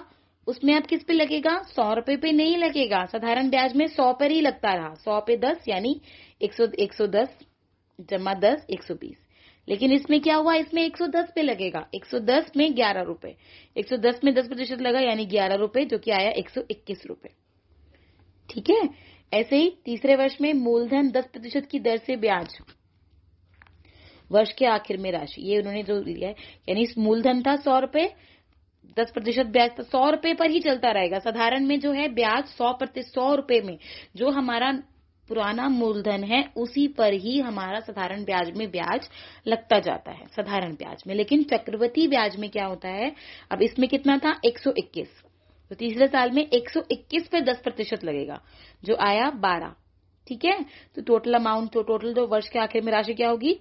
उसमें आई 130 यानी 120 जमा 10 130, इसमें आई 133 10। तो इसका मतलब यह हुआ, ये देखो इस तरह से गोल गोल बना के लिखा है कि आप उस समय तक जमा ब्याज पर ब्याज देते हैं। ठीक है, ध्यान दीजिए कि 3 वर्ष में साधारण ब्याज से प्राप्त जो ब्याज है वो 130 माइनस 100 यानी 30 रुपए है। 130 नीचे आया ना, सबसे नीचे आया 130, और कितना था मूलधन हमारा? 100, तो यानी 30 रुपए साधारण ब्याज में। और चक्रवृद्धि ब्याज से प्राप्त ब्याज क्या है? 133, देखो नीचे 133.10 रुपए है, तो यानी माइनस 100, तो यह आया 33 रुपए 10 पैसे। यह भी ध्यान दीजिए कि साधारण ब्याज के अंतर्गत प्रत्येक वर्ष मूलधन समान रहता है, जबकि चक्रवृद्धि ब्याज के अंतर्गत यह प्रत्येक वर्ष बदलता जाता है। ठीक है, यही मैंने समझाया आपको कि इसमें जो है मूलधन जो है वो 100 रुपए ही है, तो हर साल 100 रुपए पे ही 10% लगेगा साधारण ब्याज में। लेकिन चक्रवृद्धि ब्याज में हर साल मूलधन जो है वो बदलता रहेगा। जैसे इसमें 100 है, 10% जोड़ा तो 110 पे लगेगा 10%, फिर अगले साल 121 हो गया, 121 पे 10% लगेगा। इस तरीके से चक्रवृद्धि ब्याज में हर साल मूलधन बदलता रहता है। चक्रवृद्धि ब्याज के लिए सूत्र का निगमन करना। जुबेदा ने अपने अध्यापक से पूछा, क्या चक्रवृद्धि ब्याज ज्ञात करने की कोई सरल विधि है? अध्यापक ने कहा, हाँ, चक्रवृद्धि ब्याज ज्ञात करने की एक संक्षिप्त विधि है। अब हम उसे ज्ञात करने का प्रयास करते हैं। माना 8% वार्षिक दर से मूलधन P1 पर ब्याज वार्षिक संयोजित होता है। ठीक है, माना वार्षिक संयोजित होता है मतलब वर्ष में एक बार दिया जाता है। माना P1 है 5,000 रुपए, R है 5%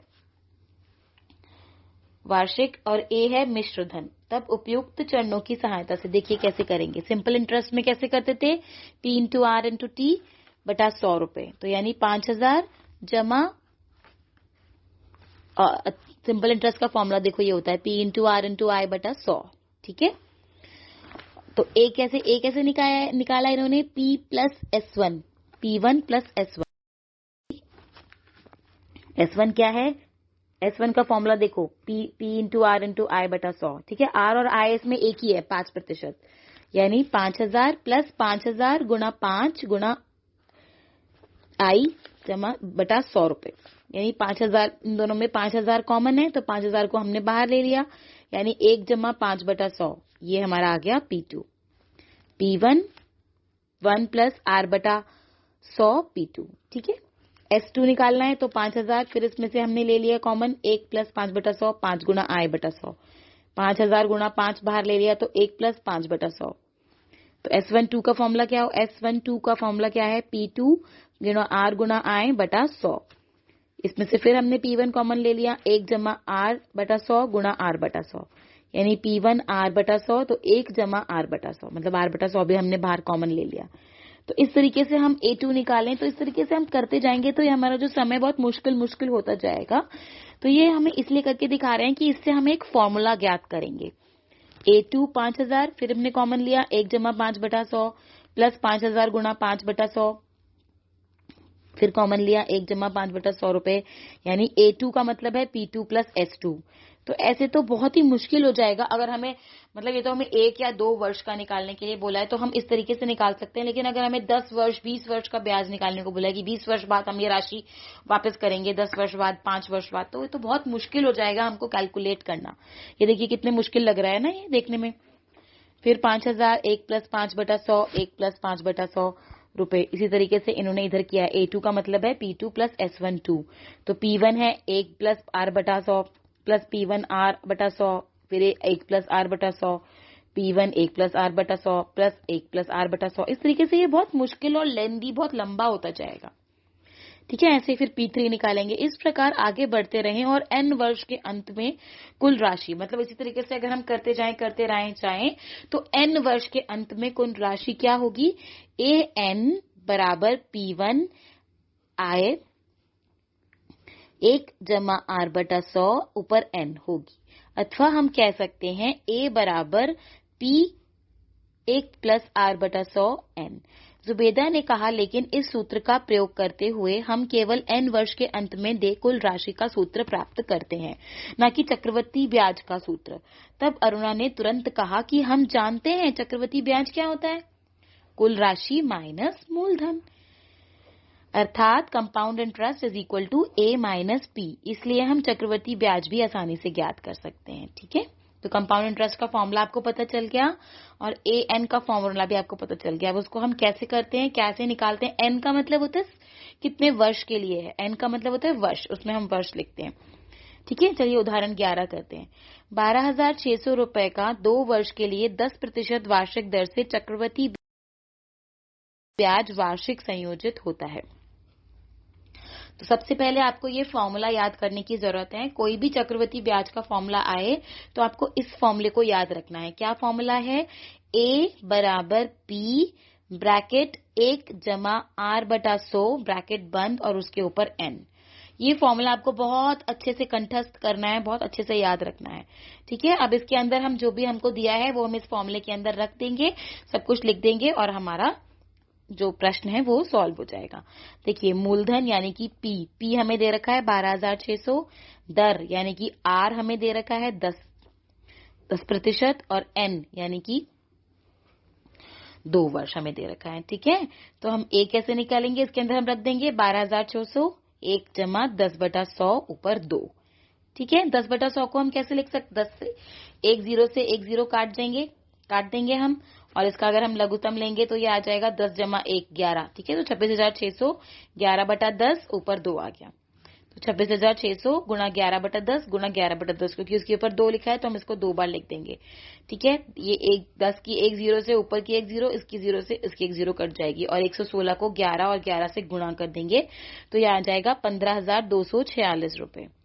ठीक है, तो यानी कि, और हमने चक्रवृद्धि ब्याज कैसे निकालते हैं, ए माइनस पी मतलब प्रिंसिपल जो हमें दे रखा है, और ए मतलब जो हमारा ये निकल के आया। ए मतलब कुल राशि जो हमारी निकल के आई, और पी क्या होता है, मूलधन। तो यानी CI कंपाउंड इंटरेस्ट बराबर ए माइनस पी। तो 15,246 रुपए माइनस 12,600 यानी 2646 हमारा दो चक्रवर्ती ब्याज है। ठीक है, इस तरीके से हम करते हैं। चलिए अगले पेज पे आते हैं। प्रयास कीजिए 8,000 रुपए का 2 वर्ष, इसको भी आप इसी फॉर्मूले में, जैसे ये वाला उदाहरण कराया है, ऐसे ही आप फॉर्मूला लिखेंगे, उसके अंदर ये सारी चीजें लिखेंगे, पी लिखेंगे, वर्ष लिखेंगे और 5 लिखेंगे, पूरा फॉर्मूला के अंदर पुट करेंगे आप, और फिर आप ए निकालेंगे उससे, और फिर वही CI बराबर ए माइनस पी, और उस तरीके से आप चक्रवर्ती ब्याज निकालेंगे। ठीक है, दर का वार्षिक अथवा अर्धवार्षिक संयोजन। अब इसमें तो आपको ये समझाया था कि हम वार्षिक संयोजित यानी वर्ष में एक बार देना है हमें, लेकिन कभी कभी ऐसा होता है कि आपको अर्धवार्षिक मतलब आपको महीने में 6 महीने में एक बार देना है ब्याज, या आपको 4 महीने में एक बार देना है, साल में 3 बार देना है, या साल में 4 बार देना है, इस तरीके से। तब आप कैसे निकालेंगे, तो अब उसको समझते हैं। जब ब्याज वार्षिक संयोजित, देखो ये डब्बे में लिखा हुआ है साइड में, वार्षिक संयोजित ना हो तो समय अवधि और दर वह समय अवधि जिसके पश्चात प्रत्येक बार नया मूलधन बनाने के लिए ब्याज को जोड़ा जाता है रूपांतरण अवधि कहलाता है। जब ब्याज अर्धवार्षिक संयोजित किया जाता है तो 1 वर्ष के प्रत्येक छमाही के 2 रूपांतरण अवधि होती है। ऐसी स्थितियों में अर्धवार्षिक दर वार्षिक दर की आधी होगी। यदि ब्याज को तिमाही संयोजित किया जाए तब क्या होगा, इस स्थिति में 1 वर्ष में 4 रूपांतरण अवधि होंगी और तिमाही दर वार्षिक दर का 1/4 होगी। ठीक है, अगर छमाही होगी तो आधा हो जाएगा, अगर 4 हो गई मतलब अगर 1 वर्ष में 4 बार होगी तो वो तिमाही हो जाएगा। इस तरीके से अवश्य ही इसका अर्थ है, क्योंकि हम ब्याज की दर का अर्धवार्षिक अथवा तिमाही संयोजन भी कर सकते हैं। अब हम देखते हैं यदि ब्याज का वार्षिक अथवा अर्धवार्षिक संयोजन किया जाए तो 100 रुपए के ब्याज में कितना परिवर्तन होगा। चलिए इसको समझते हैं। देखिए नीचे बनाकर दे रखा है इन्होंने कि अगर P 100 रुपए है और उस पर 10% वार्षिक दर है, पर ब्याज का वार्षिक संयोजन अगर समय एक वर्ष है, तो I बराबर 100 गुणा 10 गुणा 1/100 यानी 10 रुपए। तो ए आ गया 100 जमा 10 यानी 110 रुपए। ब्याज का संयोजन अर्धवार्षिक समय 6, तो इसमें आपने कैसे किया, 100 गुणा 10, दर आधी हो जाती है। देखो यहाँ पे दर आधी हो गई, 10 का आधा। ठीक है, यानी कि इसको काट देंगे हम, 2 पंजे 10, ये 100 कट जाएगा तो ये आ गया 5 रुपए। उसमें 10 रुपए आया था, इसमें 5 रुपए आया, तो यानी इसमें आया 105 रुपए। ठीक है, अब अगले 6 महीने के लिए पी होगा 105 रुपए। तो फिर आप निकालोगे तो 105 गुणा 10 गुणा 1/2/100 यानी 5 रुपए 25 पैसे, और ए 105 प्लस 525 यानी 110 रुपए 25 पैसे। अब आपने देख लिया होगा कि यदि ब्याज अर्धवार्षिक संयोजित होता है तो हम ब्याज का अभिकलन 2 बार करते हैं, इसलिए समय अवधि दुगना हो जाती है तथा दर आधी कर दी जाती है। समझ में आया। जब पूरे वर्ष का करते हैं तो किस तरीके से करते हैं, और जब आधे वर्ष का करते हैं तो हम उसको आधा कर देते हैं। उसमें हमने पूरा 10 लिया था, इसमें हमने 10 को आधा कर दिया। ठीक है, 1 वर्ष था तो 10 गुणा 1 किया था हमने, इसमें 10 गुणा आधा कर दिया। प्रयास कीजिए, निम्नलिखित में ब्याज संयोजन के लिए समय अवधि और दर ज्ञात कीजिए। तो ये भी आप खुद कर सकते हैं जैसे ये ऊपर वाला किया है। चलिए मैं आपको एक करके भी बताती हूँ। 1/2 वर्ष के लिए 8% वार्षिक दर पर उधार ली गई एक राशि पर ब्याज अर्धवार्षिक संयोजित होता है। देखिए आपसे पूछा क्या गया है, समय अवधि और दर बताना है आपको। तो ब्याज की दर आपको बताइए 8% प्रति वर्ष। तो ब्याज की दर क्या हो जाएगी, अगर वो अर्धवार्षिक है तो 4%, 8 का आधा, 4% प्रति वर्ष। और समय 1/2 बताया है, तो यानी 3 अर्धवर्ष। ठीक है, इस तरीके से करेंगे आप। सोचिए, चर्चा कीजिए और लिखिए। एक राशि 16% वार्षिक दर पर 1 वर्ष के लिए उधार ली गई। यदि ब्याज प्रत्येक 3 महीने बाद संयोजित किया जाए तो 1 वर्ष में कितनी बार ब्याज देना होगा। तो आपको दिया है ब्याज की दर 16% प्रति वर्ष है, तो प्रति तिमाही कितनी होगी उसको 4 से भाग कर देंगे आप। ठीक है, तो यानी 4% प्रति तिमाही, 16/4 कर देंगे आप, तो यानी 4% प्रति तिमाही आ जाएगी। समय 1 वर्ष और 4 तिमाही, यानी कि ब्याज 1 वर्ष में 4 बार 4% की दर से लिया जाएगा। ठीक है, समझ में आया। चलिए अगला उदाहरण करते हैं। उदाहरण 12। यदि ब्याज का संयोजन अर्धवार्षिक होता है तो 1/2 वर्ष के लिए 10% वार्षिक दर पर उधार लिए गए 12,000 रुपए के कर्ज का भुगतान करने के लिए कितनी राशि देनी होगी। तो कैसे करेंगे, प्रथम 6 महीने के लिए, अब इसमें आपको 1 साल में लेकिन 6 महीने का निकालना है। ठीक है, तो प्रथम 6 महीने के लिए मूलधन है 12,000। 1/2 वर्षों में 3 छमाही आएगी। 1/2 का क्या मतलब है, 1.5 साल हो गया ना। 1/2 का मतलब है 1.5 साल, यानी 3 छमाही आएंगी उसमें। तो इसलिए जो ब्याज संयोजन है वो 3 बार करना होगा। 6 महीने में हमें 1 बार ब्याज देना है, तो 1.5 साल में 3 बार आएगा। तो ब्याज की दर हमें दे रखी है 10% का आधा, यानी 5% हो जाएगी अर्धवार्षिक। उसको उसी फॉर्मूले में पुट करेंगे, A बराबर P 1 जमा R/100 ऊपर N। तो यानी 12,000 हमें दे रखा है ना, 12,000 P दे रखा है। 1 कितना दे रखा है, 5 हो गया। हमने अर्धवार्षिक निकालना है तो 5 हो गया, और 3 छमाहियां है तो ऊपर 3 लिख देंगे हम। ठीक है, 5 को काटेंगे 5 और नीचे 100 है तो 20 आ जाएगा। इसको लघुत्तम लेंगे तो ये 21/20 हो जाएगा।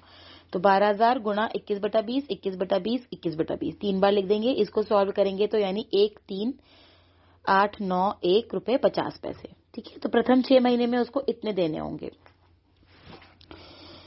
प्रथम 6 महीनों के लिए मूलधन 12,000 रुपए, तो समय 6 महीने, 6/12 आधा वर्ष, दर इतनी। तो प्रथम 6 महीने में तो जो है उसको 600 रुपए ही देना होगा।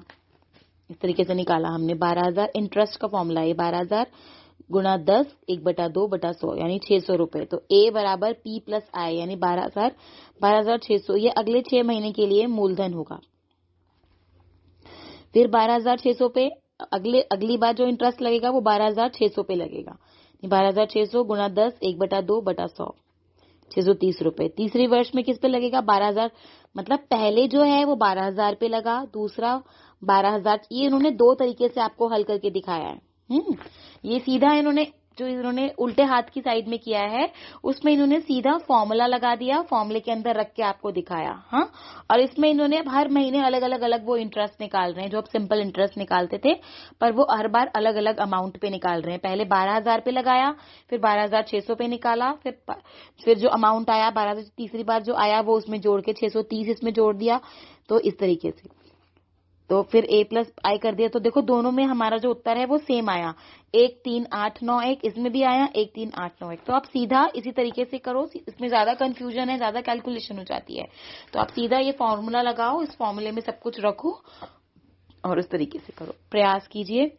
निम्नलिखित के लिए भुगतान की जाने वाली कुल राशि ज्ञात कीजिए। देखो ये भी इसी तरीके से करोगे। 2,400 P है, 5 R है, 2 और ऊपर 2। इसको आप इसी फॉर्मूले में लिखोगे। यहाँ पे लिखोगे 2400 1 जमा 2/100, सॉरी 5/100 और ऊपर लिखोगे 2। इसको आप सॉल्व करोगे, इसी तरीके से आप नीचे वाला करोगे।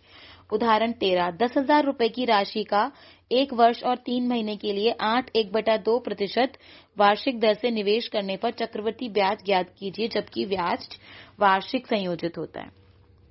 तो वार्षिक संयोजित है। ठीक है, 1 वर्ष 3 महीने में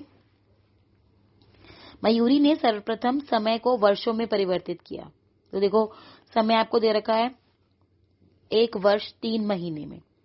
तो इसको कैसे करोगे आप, 1 वर्ष 3 महीने में, 1 साल में कितने महीने होते हैं, 12। तो 1/3/12 कर दिया उसने, यानी 1 3 और 12 को काट दिया उसने, यानी 1/1/4।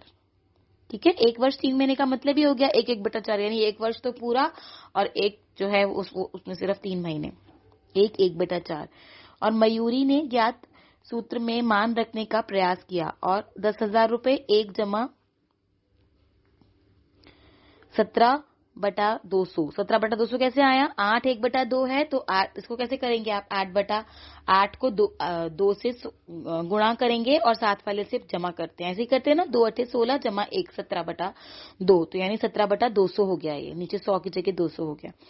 वह परेशान हुई, उसने अध्यापक से पूछा कि वह इस भिन्न रूपी घात को कैसे ज्ञात करेगी। अध्यापक ने उसे निम्नलिखित संकेत, अब देखो इसमें ऊपर 1/4 ऊपर आ रहा है, तो इसको तो मुश्किल हो जाएगा करना। तो आप कैसे कर सकते हो? 1 को अलग कर दोगे, 1/4 को। देखो समझो, पहले अवधि के एक पूरे हिस्से अर्थात 1 वर्ष के लिए राशि ज्ञात कीजिए। इसके बाद इसे मूलधन के रूप में उपयोग करते हुए 1/4 वर्ष का साधारण ब्याज ज्ञात कर लीजिए। ठीक है, इस तरीके से करते हैं हम। चलिए समझते हैं, अगले पेज पे आते हैं। तो A बराबर 10,000 1 प्लस 17/200 रुपए, तो हमने इसको ज्ञात किया, यानी 217/200 यानी 10,850 रुपए आ गया। अब यह राशि अगले 1/4, इसको हम सिंपल इंटरेस्ट से ज्ञात कर लेते हैं, यानी 10,850 गुणा 1/4 गुणा 17 और नीचे 100 गुणा 2, तो इसको किया 230 रुपए, 230 रुपए 56 पैसे। तो प्रथम वर्ष का ब्याज 10,850, प्रथम वर्ष में कितना था? 10,850, तो टोटल हमारा आया था माइनस 10,000 जो उसका प्रिंसिपल था 850 रुपए, और अगले वर्ष का कितना है? 230। दोनों ब्याज को हम जोड़ देंगे, तो इस प्रकार कुल चक्रवर्ती ब्याज आ गया 850 जमा 230 रुपए 56 पैसे, यानी 1,080 रुपए 56 पैसे। ठीक है, तो जब भी ऐसे ऊपर भिन्नों में आए, 1/4 आ रहा था, तो 1/4 को निकालना मुश्किल है। आप कैसे निकालोगे उसको? 1/4 का कैसे निकालोगे? तो आप उस फॉर्मूले के अंदर 1 को करके कर लो, मतलब 1 जैसे उन्होंने ऊपर करके दिखाया, और 1/4 जो बच गया उसको आप सिंपल इंटरेस्ट के फॉर्मूले से कर लो, जो साधारण ब्याज का फॉर्मूला होता है। ठीक है, और उसमें जो आप जो मूलधन लोगे, जो उसमें जो आप पी लोगे, वो ये वाला लोगे, जो ए नया वाला ए आएगा अगले साल वाला, यानी 10,850 जो इस वाले उदाहरण में आया था, गुणा 1/4 गुणा 17/200। ठीक है, इस तरीके से करते हैं। फिर हम उसमें से माइनस कर देंगे, तो वो 1 साल का आ जाएगा, उसमें 3 महीने का और जोड़ देंगे, तो वो टोटल चक्रवृद्धि ब्याज आ जाएगा। इस तरीके से हम करते हैं। समझ में आया ना बच्चों? चक्रवृद्धि ब्याज के लिए के सूत्र के अनुप्रयोग। कुछ ऐसी और भी अवस्थाएं हैं जहां पर हम चक्रवृद्धि ब्याज के लिए के कुल राशि ज्ञात करने के सूत्र का प्रयोग कर सकते हैं। इनमें से कुछ निम्नलिखित हैं, जैसे जनसंख्या में वृद्धि अथवा ह्रास, यदि बैक्टीरिया वृद्धि की दर ज्ञात है और उनकी कुल वृद्धि ज्ञात करना, किसी वस्तु का मान ज्ञात करना यदि मध्यवर्ती वर्षों में इसके मूल्य में वृद्धि अथवा कमी होती है। तो मतलब ये इन्होंने बोला है कि हम इसमें कुछ और अनुप्रयोग भी कर सकते हैं क्या, कि अगर जैसे हमें पता है जनसंख्या कहीं पे बढ़ गई है या कम हो गई है, या कोई बैक्टीरिया की वृद्धि दर हमें पता है, या किसी वस्तु का मान पता है, तो क्या हम उनमें भी चक्रवृद्धि ब्याज ज्ञात कर सकते हैं? चलिए उदाहरण से समझते हैं इसको। उदाहरण 14, वर्ष 1997 के अंत में किसी शहर की जनसंख्या 20,000 थी। इसमें 5% वार्षिक दर से वृद्धि हुई। वर्ष 2000 के अंत में इस शहर की जनसंख्या ज्ञात कीजिए। तो देखिए कैसे करेंगे हम। अब हमें तो 1997 की जनसंख्या दी हुई है, तो आपको बताया हुआ है प्रत्येक वर्ष जनसंख्या में हर साल 5% की वृद्धि हो रही है, तो इसलिए प्रत्येक नए वर्ष की नई जनसंख्या होती है। इस प्रकार हम कह सकते हैं कि यह संयोजित रूप से बढ़ रही है, क्योंकि वो उन्होंने क्या दिया है प्रश्न में कि हर साल 5% बढ़ रही है। ठीक है, तो 2000 में कितनी हो गई वो बतानी है आपको। तो ये 1997 की बता रखी है, तो 1998 के शुरू में जनसंख्या हमें दे रखी है 20,000। ठीक है, यानी 1997 के अंत में दे रखी है, यानी 1998 के शुरू में दे रखी है। हम इसे प्रथम वर्ष के लिए मूलधन मानते हैं। 5% की दर से वृद्धि हो रही है, तो 20,000 का 5% निकालेंगे, 5/100 यानी कि 1,000 रुपए। ठीक है, तो वर्ष 1999 की जनसंख्या कितनी हो गई? 20,000 में 1,000 जोड़ देंगे, यानी कि 21,000। इसे दूसरे वर्ष के लिए मूलधन माना जाएगा। ठीक है, अब 5%, अब दूसरे वर्ष में कितनी होगी? 5/100 गुणा 21,000। अब 21,000 को मूलधन मानेंगे, क्योंकि अब 21,000 जनसंख्या हो गई है। तो उस पे आ गया 1050। अब वर्ष 2000 में जनसंख्या कितनी होगी? 21,000 जमा 1050, जो कि आ गई 22,050। इसे तीसरे वर्ष के लिए मूलधन के रूप में लिया जाएगा 5। अब 22,050 में 5% निकालेंगे हम तीसरे वर्ष, ठीक है, तो वो आया 1102 रुपए। अब 2000 के अंत में कितनी जनसंख्या हुई? यानी 22,050 जमा 1102 रुपए 50 पैसे, तो आ गई 23,152 रुपीज 5 पैसे, ठीक है। 5 पैसे या 50 पैसे, आप कैसे उसके आगे जीरो भी लगा सकते हो। अथवा सूत्र की सहायता से 2000 के अंत में जनसंख्या जो है वो कितनी आई? 20,000। एक जमा, देखो ये तो आपने अपने तरीके से करके बताया कि किस तरीके से आप निकाल रहे हो।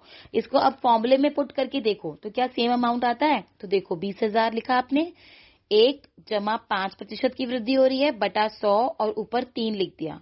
3 वर्ष बाद बताना है, 1997 की बता रखी है, 20 की बतानी है, तो 2020 और 97 में 3 साल का डिफरेंस है, ऊपर लिख दोगे 3, ठीक है। 5 से 100 काट दोगे 20 आ जाएगा, 20 और 1 21/20, तो यानी 20,000 गुणा 21/20, 3 है ऊपर तो 3 बार लिख दोगे इसको काटोगे और इसको जब हल निकालोगे तो ये आएगा 23,153। अरुणा ने पूछा कि जनसंख्या में कमी हो जाती तो क्या करना होगा? तब अध्यापक ने निम्नलिखित उदाहरण की चर्चा की। उसमें जनसंख्या बढ़ रही थी, तो देखो आपको ये फॉर्मूला याद रखना है, बस आप इतना लंबा कैलकुलेशन करने की जरूरत नहीं पड़ेगी फिर आपको कि पहले साल का निकालो, फिर दूसरे का निकालो, फिर तीसरे का, सीधा उस फॉर्मूले के अंदर आप पुट कर दो, बहुत ही आसानी से वो चीज निकल जाती है। उदाहरण 15 देखते हैं। एक टीवी 21,000 रुपए में खरीदा गया। 1 वर्ष पश्चात टीवी के मूल्य में 5% अवमूल्यन हो गया। अवमूल्यन मतलब, अवमूल्यन का अर्थ है वस्तु के उपयोग और उम्र के कारण उसकी मूल्य में कमी होना। जैसे आप कोई चीज खरीद के लाते हो तो उसका प्राइस कम होता जाता है ना साल भर साल। आपने एक वॉशिंग मशीन खरीदी, आपने एक टीवी खरीदा, आप उसको हर साल यूज कर रहे हो। अब ये तो नहीं है कि आपने 1 लाख का टीवी खरीदा है तो वो उसके 4 साल बाद भी उसकी प्राइस 1 लाख ही रहेगी, उसकी प्राइस कम होती जाती है। 1 वर्ष बाद टीवी का मूल्य ज्ञात कीजिए, ठीक है। तो आपको मूलधन दे रखा है 21,000 रुपए और प्रतिवर्ष, अब देखो उन्होंने पहले सिंपल इंटरेस्ट से करके दिखाया, कैसे करोगे आप? प्रतिवर्ष 21,000 रुपए का 5%, तो यानी 21,000 गुना 5 गुना 1/100। ये तो साधारण तरीके से करा। 1,050 और 21,000 में से 1,050 उन्होंने माइनस कर दिया, यानी 19,950 रुपए, ठीक है। और इसको हम उसी तरीके से करें, निम्नलिखित विधि से सीधे भी प्राप्त कर सकते हैं। कैसे? 21,000 मूलधन 1 माइनस 5/100, इसमें हम माइनस कर देंगे बस। उसमें हम क्या करते थे? 1 जमा r/100 करते थे ना, इसमें हम P 1 माइनस r/100 कर देंगे क्योंकि इसमें कमी हो रही है, अवमूल्यन हो रहा है। 1 माइनस r/100, तो 1 माइनस 5/100 कर देंगे, काटेंगे इसे, 20 में से 1 गया 19, यानी 19/100, 19,950, ठीक है। इसे तीसरे वर्ष के लिए मूलधन के रूप में समझ लीजिए। समझ में आया?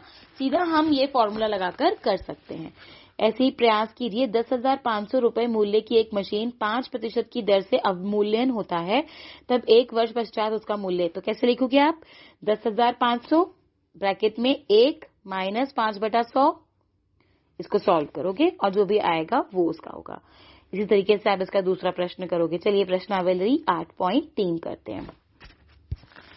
तो पहला प्रश्न है, निम्नलिखित के लिए कुल राशि एवं चक्रवृद्धि ब्याज। ये तो आप खुद कर सकते हैं बच्चों, इन सब में आपको फॉर्मूला लगाना है। देखिए इसमें 10,800 रुपए पर 3 वर्ष के लिए 12 1/2%, तो 12 1/2 को आप कैसे लिख सकते हो? 12 दूनी 24 और 1 जमा कर दोगे 25/2 आप इसको लिख सकते हो, ठीक है। तो आप कैसे लिखोगे इसको? फॉर्मूले में लिखोगे 3 वर्ष बाद मिश्र धन 10,800 गुणा, अंदर क्या लिखोगे? 1 जमा 25/2 गुना 100 और ऊपर लिख दोगे कितने वर्ष के लिए पूछा है? 3 वर्ष के लिए। तो इसको आप सॉल्व करोगे तो यानी 10,800 गुना 9/8, 9/8, 9/8, तो 15,370 रुपए आपका आ जाएगा। इसको आप सॉल्व करोगे, 15,370 में से 10,000 माइनस कर दोगे तो आपका चक्रवृद्धि ब्याज आ जाएगा 4,570 रुपए, ठीक है। आप हर प्रश्न में जब भी आप सॉल्व करोगे बच्चों तो आप लिखोगे कि इसमें P कितना है, इसमें R कितना है, ठीक है।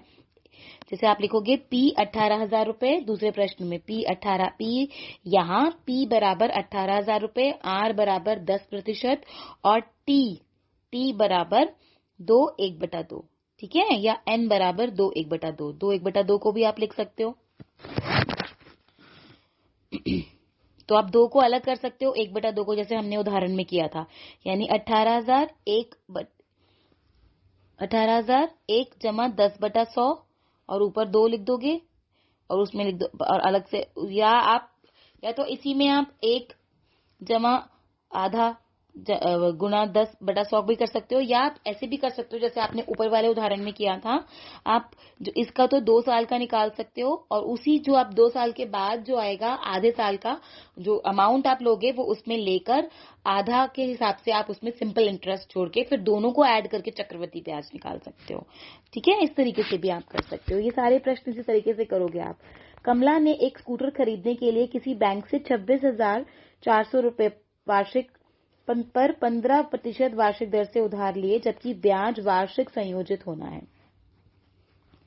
2 वर्ष और 4 महीने के अंत में उधार चुकता करने के लिए उसे कितनी राशि देनी पड़ेगी। देखिए, उन्होंने संकेत दिया है कि ब्याज को वार्षिक संयोजित करते हुए पहले 2 वर्ष के लिए 1 ज्ञात कर लो और फिर दूसरे वर्ष की कुल राशि पर 4/12 वर्ष का साधारण ब्याज ज्ञात कर लो। ठीक है, यही मैंने आपको समझाया ऊपर वाले में भी।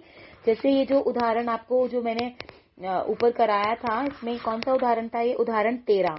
तो उसमें भी उन्होंने 1/4 आ रहा था, तो उन्होंने पहले 1 निकाल लिया और फिर जो 1 निकालने के बाद जो हमारा अमाउंट आया, जो हमारा मूलधन आया, उसको हमने अपना पी लेकर हमने उसमें के हिसाब से साधारण ब्याज निकाल के और फिर दोनों को चक्रवृद्धि ब्याज में हमने ऐड कर दिया। ठीक है, इसी तरीके से हम इस वाले प्रश्न को भी करेंगे। अब देखिए, तीसरा प्रश्न समझते हैं। फेबिना ने 12,500 रुपए 3 वर्ष के लिए 12%, मतलब फेबिना ने जो है 12,500 रुपए 3 वर्ष के लिए 12% वार्षिक दर से साधारण ब्याज पर लिए, लेकिन राधा ने भी उतने ही अमाउंट पर लिया, लेकिन उसने चक्रवृद्धि ब्याज पर लिया।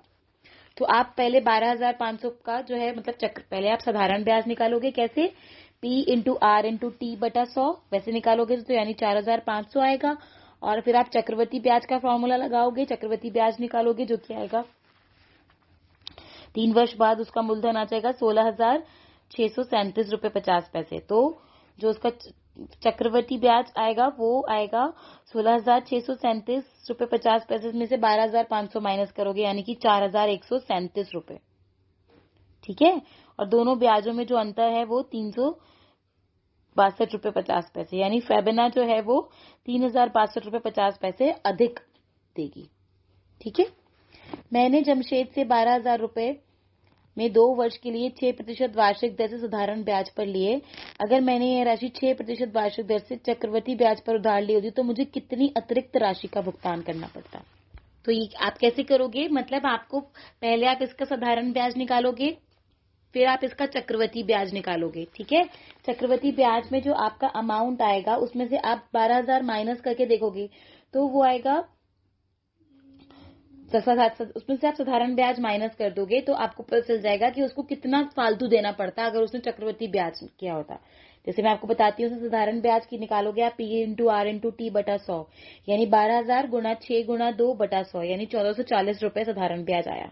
ठीक है, उसी को आप चक्रवृद्धि ब्याज फॉर्मूले में रखोगे, यानी 12,000 1 प्लस 6 बटा 100 ऊपर 2, इसको सॉल्व करोगे तो ये आपका आएगा 13,483 रुपए 20 पैसे। तो यानी 143 रुपीज 20 पैसे, 12,000 माइनस करोगे तो यानी आपका चक्रवृद्धि ब्याज आया 1,483 रुपीज 20 पैसे। तो इसमें से अगर आप 1,440 माइनस करो, मतलब अगर वो चक्रवृद्धि ब्याज लगा होता उसके ऊपर, साधारण ब्याज नहीं लगा होता, तो उसको 43 रुपीज 20 पैसे एक्स्ट्रा पे करने पड़ते। ठीक है, इस तरीके से। बाकी ये सारे प्रश्न आप कर सकते हैं, मैंने काफी सारे समझा दिए आपको। अब देखिए, और हम इसका 8वां प्रश्न समझते हैं। 10,000 रुपए पर 1/2 वर्ष के लिए 10% वार्षिक दर से चक्रवृद्धि ब्याज और कुल राशि ज्ञात कीजिए, जबकि ब्याज अर्धवार्षिक संयोजित होता है। क्या यह ब्याज उस ब्याज से अधिक होगा जो उसे वार्षिक रूप से संयोजित करने पर प्राप्त होगा? तो ये भी ऊपर वाले फॉर्मूले के ऊपर जो आपने उदाहरण किया था उसी के जैसे ही है। उसमें भी जैसे 1/2 लिया है, यानी कि 3 छमाही में हो जाएगा, 1.5 साल दिया है ना, तो 3 छमाही हो जाएंगी। तो आप लिखोगे मूलधन 10,000 है, समय 3 छमाही और दर है 10, तो 10% जो है वो 1 साल की है, तो 5% हो जाएगी। ठीक है, तो 1.5 वर्ष बाद जो है मिश्र धन आएगा 10,000, 1 जमा 5/100 और उसके ऊपर 3 लगा दोगे आप। इसको सॉल्व करोगे तो ये आएगा 11,576 रुपए 25 पैसे। ठीक है, इसमें से 10,000 तो चक्रवृद्धि ब्याज कैसे निकालोगे?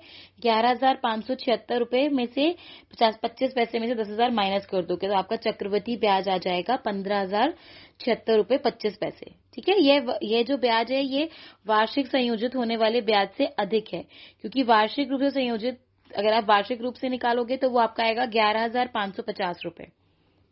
ठीक है, तो 11,550 में से 10,000 यानी 1,550 रुपए। इस तरीके से करोगे आप। प्रश्न 9 भी आप इसी तरीके से करोगे। प्रश्न 10 समझते हैं बच्चों, ये थोड़ा सा अलग है। 5% वार्षिक दर से बढ़ते हुए वर्ष 2003 के अंत में एक स्थान की जनसंख्या 54,000 हो जाती है निम्नलिखित। तो देखो इसमें आपको 2003 वो जो जनसंख्या वाला हमने एक उदाहरण किया था उसमें आपको आगे वाले जैसे 1997 की दे रखी थी, 2000 की निकालनी थी, तो इसमें आपको पीछे का भी दे रखा है। 2003 की दे रखी है, आपको 2001 की निकालनी है और 2005 की निकालनी है। ठीक है, तो ये थोड़ा सा मुश्किल है। 2001 की कैसे निकालेंगे? आप मानेंगे कि 2001 में जनसंख्या P थी, आपको नहीं पता ना एक में कितनी थी। 2003 की आपको दे रखी है, तो 2 वर्ष पहले तो वर्तमान जनसंख्या है, यानी 2003 में कैसे निकालोगे? फॉर्मूला लिखोगे, P नहीं दिया हुआ आपको, इस साल का P नहीं दिया हुआ, यानी A दिया हुआ है, तो P गुणा 1 + 5/100 और उसके ऊपर 2 साल बाद की पहले की निकालनी है, 3 और 1 की निकालनी है, यानी 2 ऊपर लिख दोगे 2।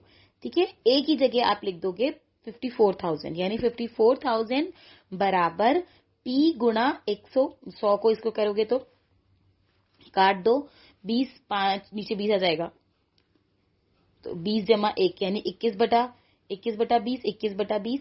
और ये जब 54,000 के उधर जाएंगे तो 20 ऊपर चला जाएगा, 21 नीचे आ जाएगा, इस तरीके से, यानी 54,000 गुणा 20 नीचे बटे में 21 गुणा 21।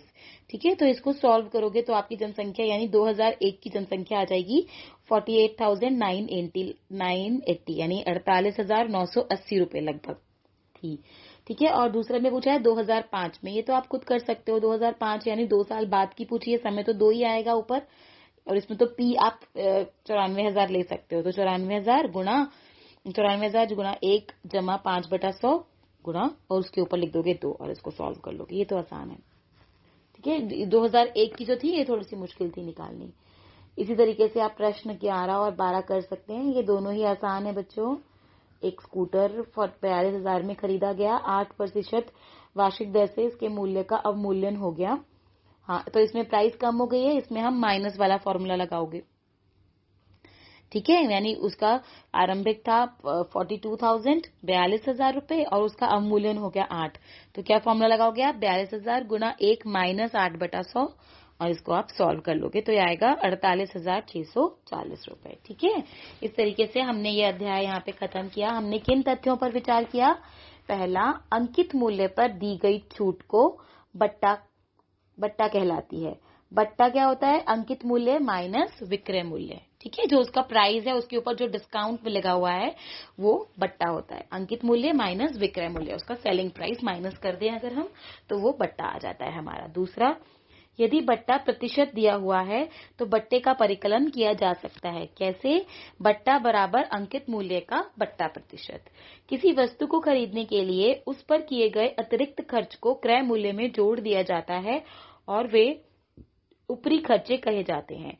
क्रय मूल्य क्या होता है? खरीद मूल्य जमा ऊपरी खर्चे। ठीक है, इस बारे में भी हमने समझा कि कोई चीज हमने खरीदी, उसके ऊपर हमने कुछ खर्च किया, तो हमने उसको जितने में बेचा तो वो उसके ऊपर हम ऐड करेंगे। क्रय मूल्य क्या हो जाएगा? खरीद का जितने हमने खरीदा जमा ऊपरी खर्च। किसी वस्तु को बेचने पर सरकार द्वारा बिक्री कर लिया जाता है और उसे बिल की राशि में जोड़ दिया जाता है। बिक्री कर बराबर बिल राशि का कर प्रतिशत। ठीक है, बिल राशि में कितना अमाउंट है उसके ऊपर उतना बिक्री कर लगाया जाता है जो सरकार लेती है।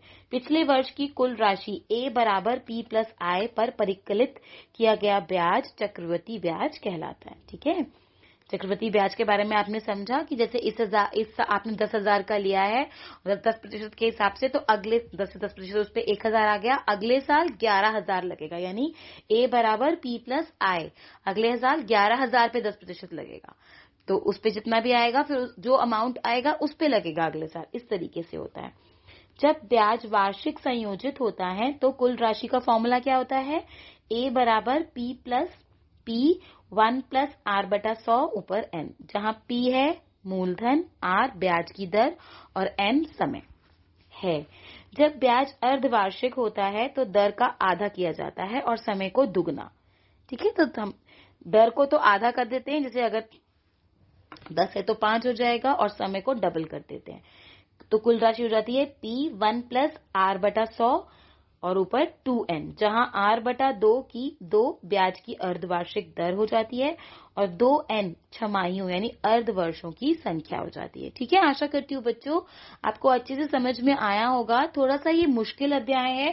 सिंपल इंटरेस्ट क्या होता है, कंपाउंड इंटरेस्ट, चक्रवृद्धि ब्याज के क्वेश्चंस जो हैं वो बहुत आते हैं प्रश्नों में आपके एग्जाम्स में, तो उसकी अच्छे से आप प्रैक्टिस करना। फॉर्मूला आपको याद होना चाहिए, किस तरीके से फॉर्मूले के अंदर आपको मूलधन, ब्याज और समय लगाना है और फिर उसको सॉल्व करना है। कभी कभी कैलकुलेशन मिस्टेक भी हो जाती है, लेकिन उसको ध्यान से आप अच्छे से समझ के करेंगे तो बहुत ही आसान चैप्टर है, इतना मुश्किल नहीं है।